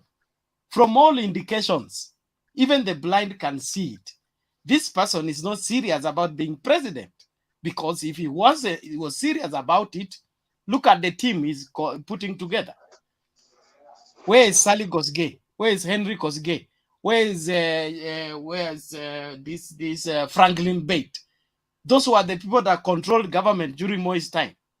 If you want to be president, you are made president. You don't make yourself president. So his team is wrong. His model is wrong. His passion is wrong. His motivation is wrong. He can only be a politician, not president. He's dealing with amateurs, And the list political is amateurs. long. And it is long. Basi cheki, tutakutana jioni tena utuambie you sasa see, kama umepata you see, even his representative here, like Cosmas, cannot listen to a simple statement. So that already tells you the kind of quality that Ruto has. You know, you haven't listened to me and you're busy asking. I respect you for supporting him. I haven't said that Ruto cannot make it, right? And I've said we respect those who support him. But my submission is that his assertions need to be treated with the disdain they deserve, right? So that is my submission. So as his representative, we respect you because you're a Kenyan and you have freedom of political persuasion and organization. That is your right in the constitution. And as someone said, that we may not agree, but I will defend you to death your right that is given to you in the constitution. And having said that, allow me now to go ahead and acknowledge. Just one statement before you do the shout out. Yeah. Cosmas, there is craftiness in politics, but not all politics is craftiness. Okay, there are twists in politics, but not all politics is made of twists. So you cannot turn the whole game of politics into twists. There are things you have to have foundation. They have to be straight. Then you build on, then you maneuver. But if everything you're maneuvering, it becomes very easy for you to be caught. So there is a wider range of what we all need to understand about politics. It's not just a dirty game. There is a dirty part of politics. There's a clean part of politics. There is the sympathy part of politics. There is the sober part of politics. And the controlling factor is the soberness. Then you look how to mix it with the sympathy and these other things. Let's settle it there. Please give out a shout out. We'll meet again at later on in the day. But one thing for Cosmas, please. Apana, hiyo lesson iishe tafadhali. Hiyo lesson iishe. One question. One question. Fred. One question for Bernard. Quarantine straight. Quarantine straight. Just give him a chance. Utanikujia tu. Quarantine. Utanikujia tu hata kama ni Kenya.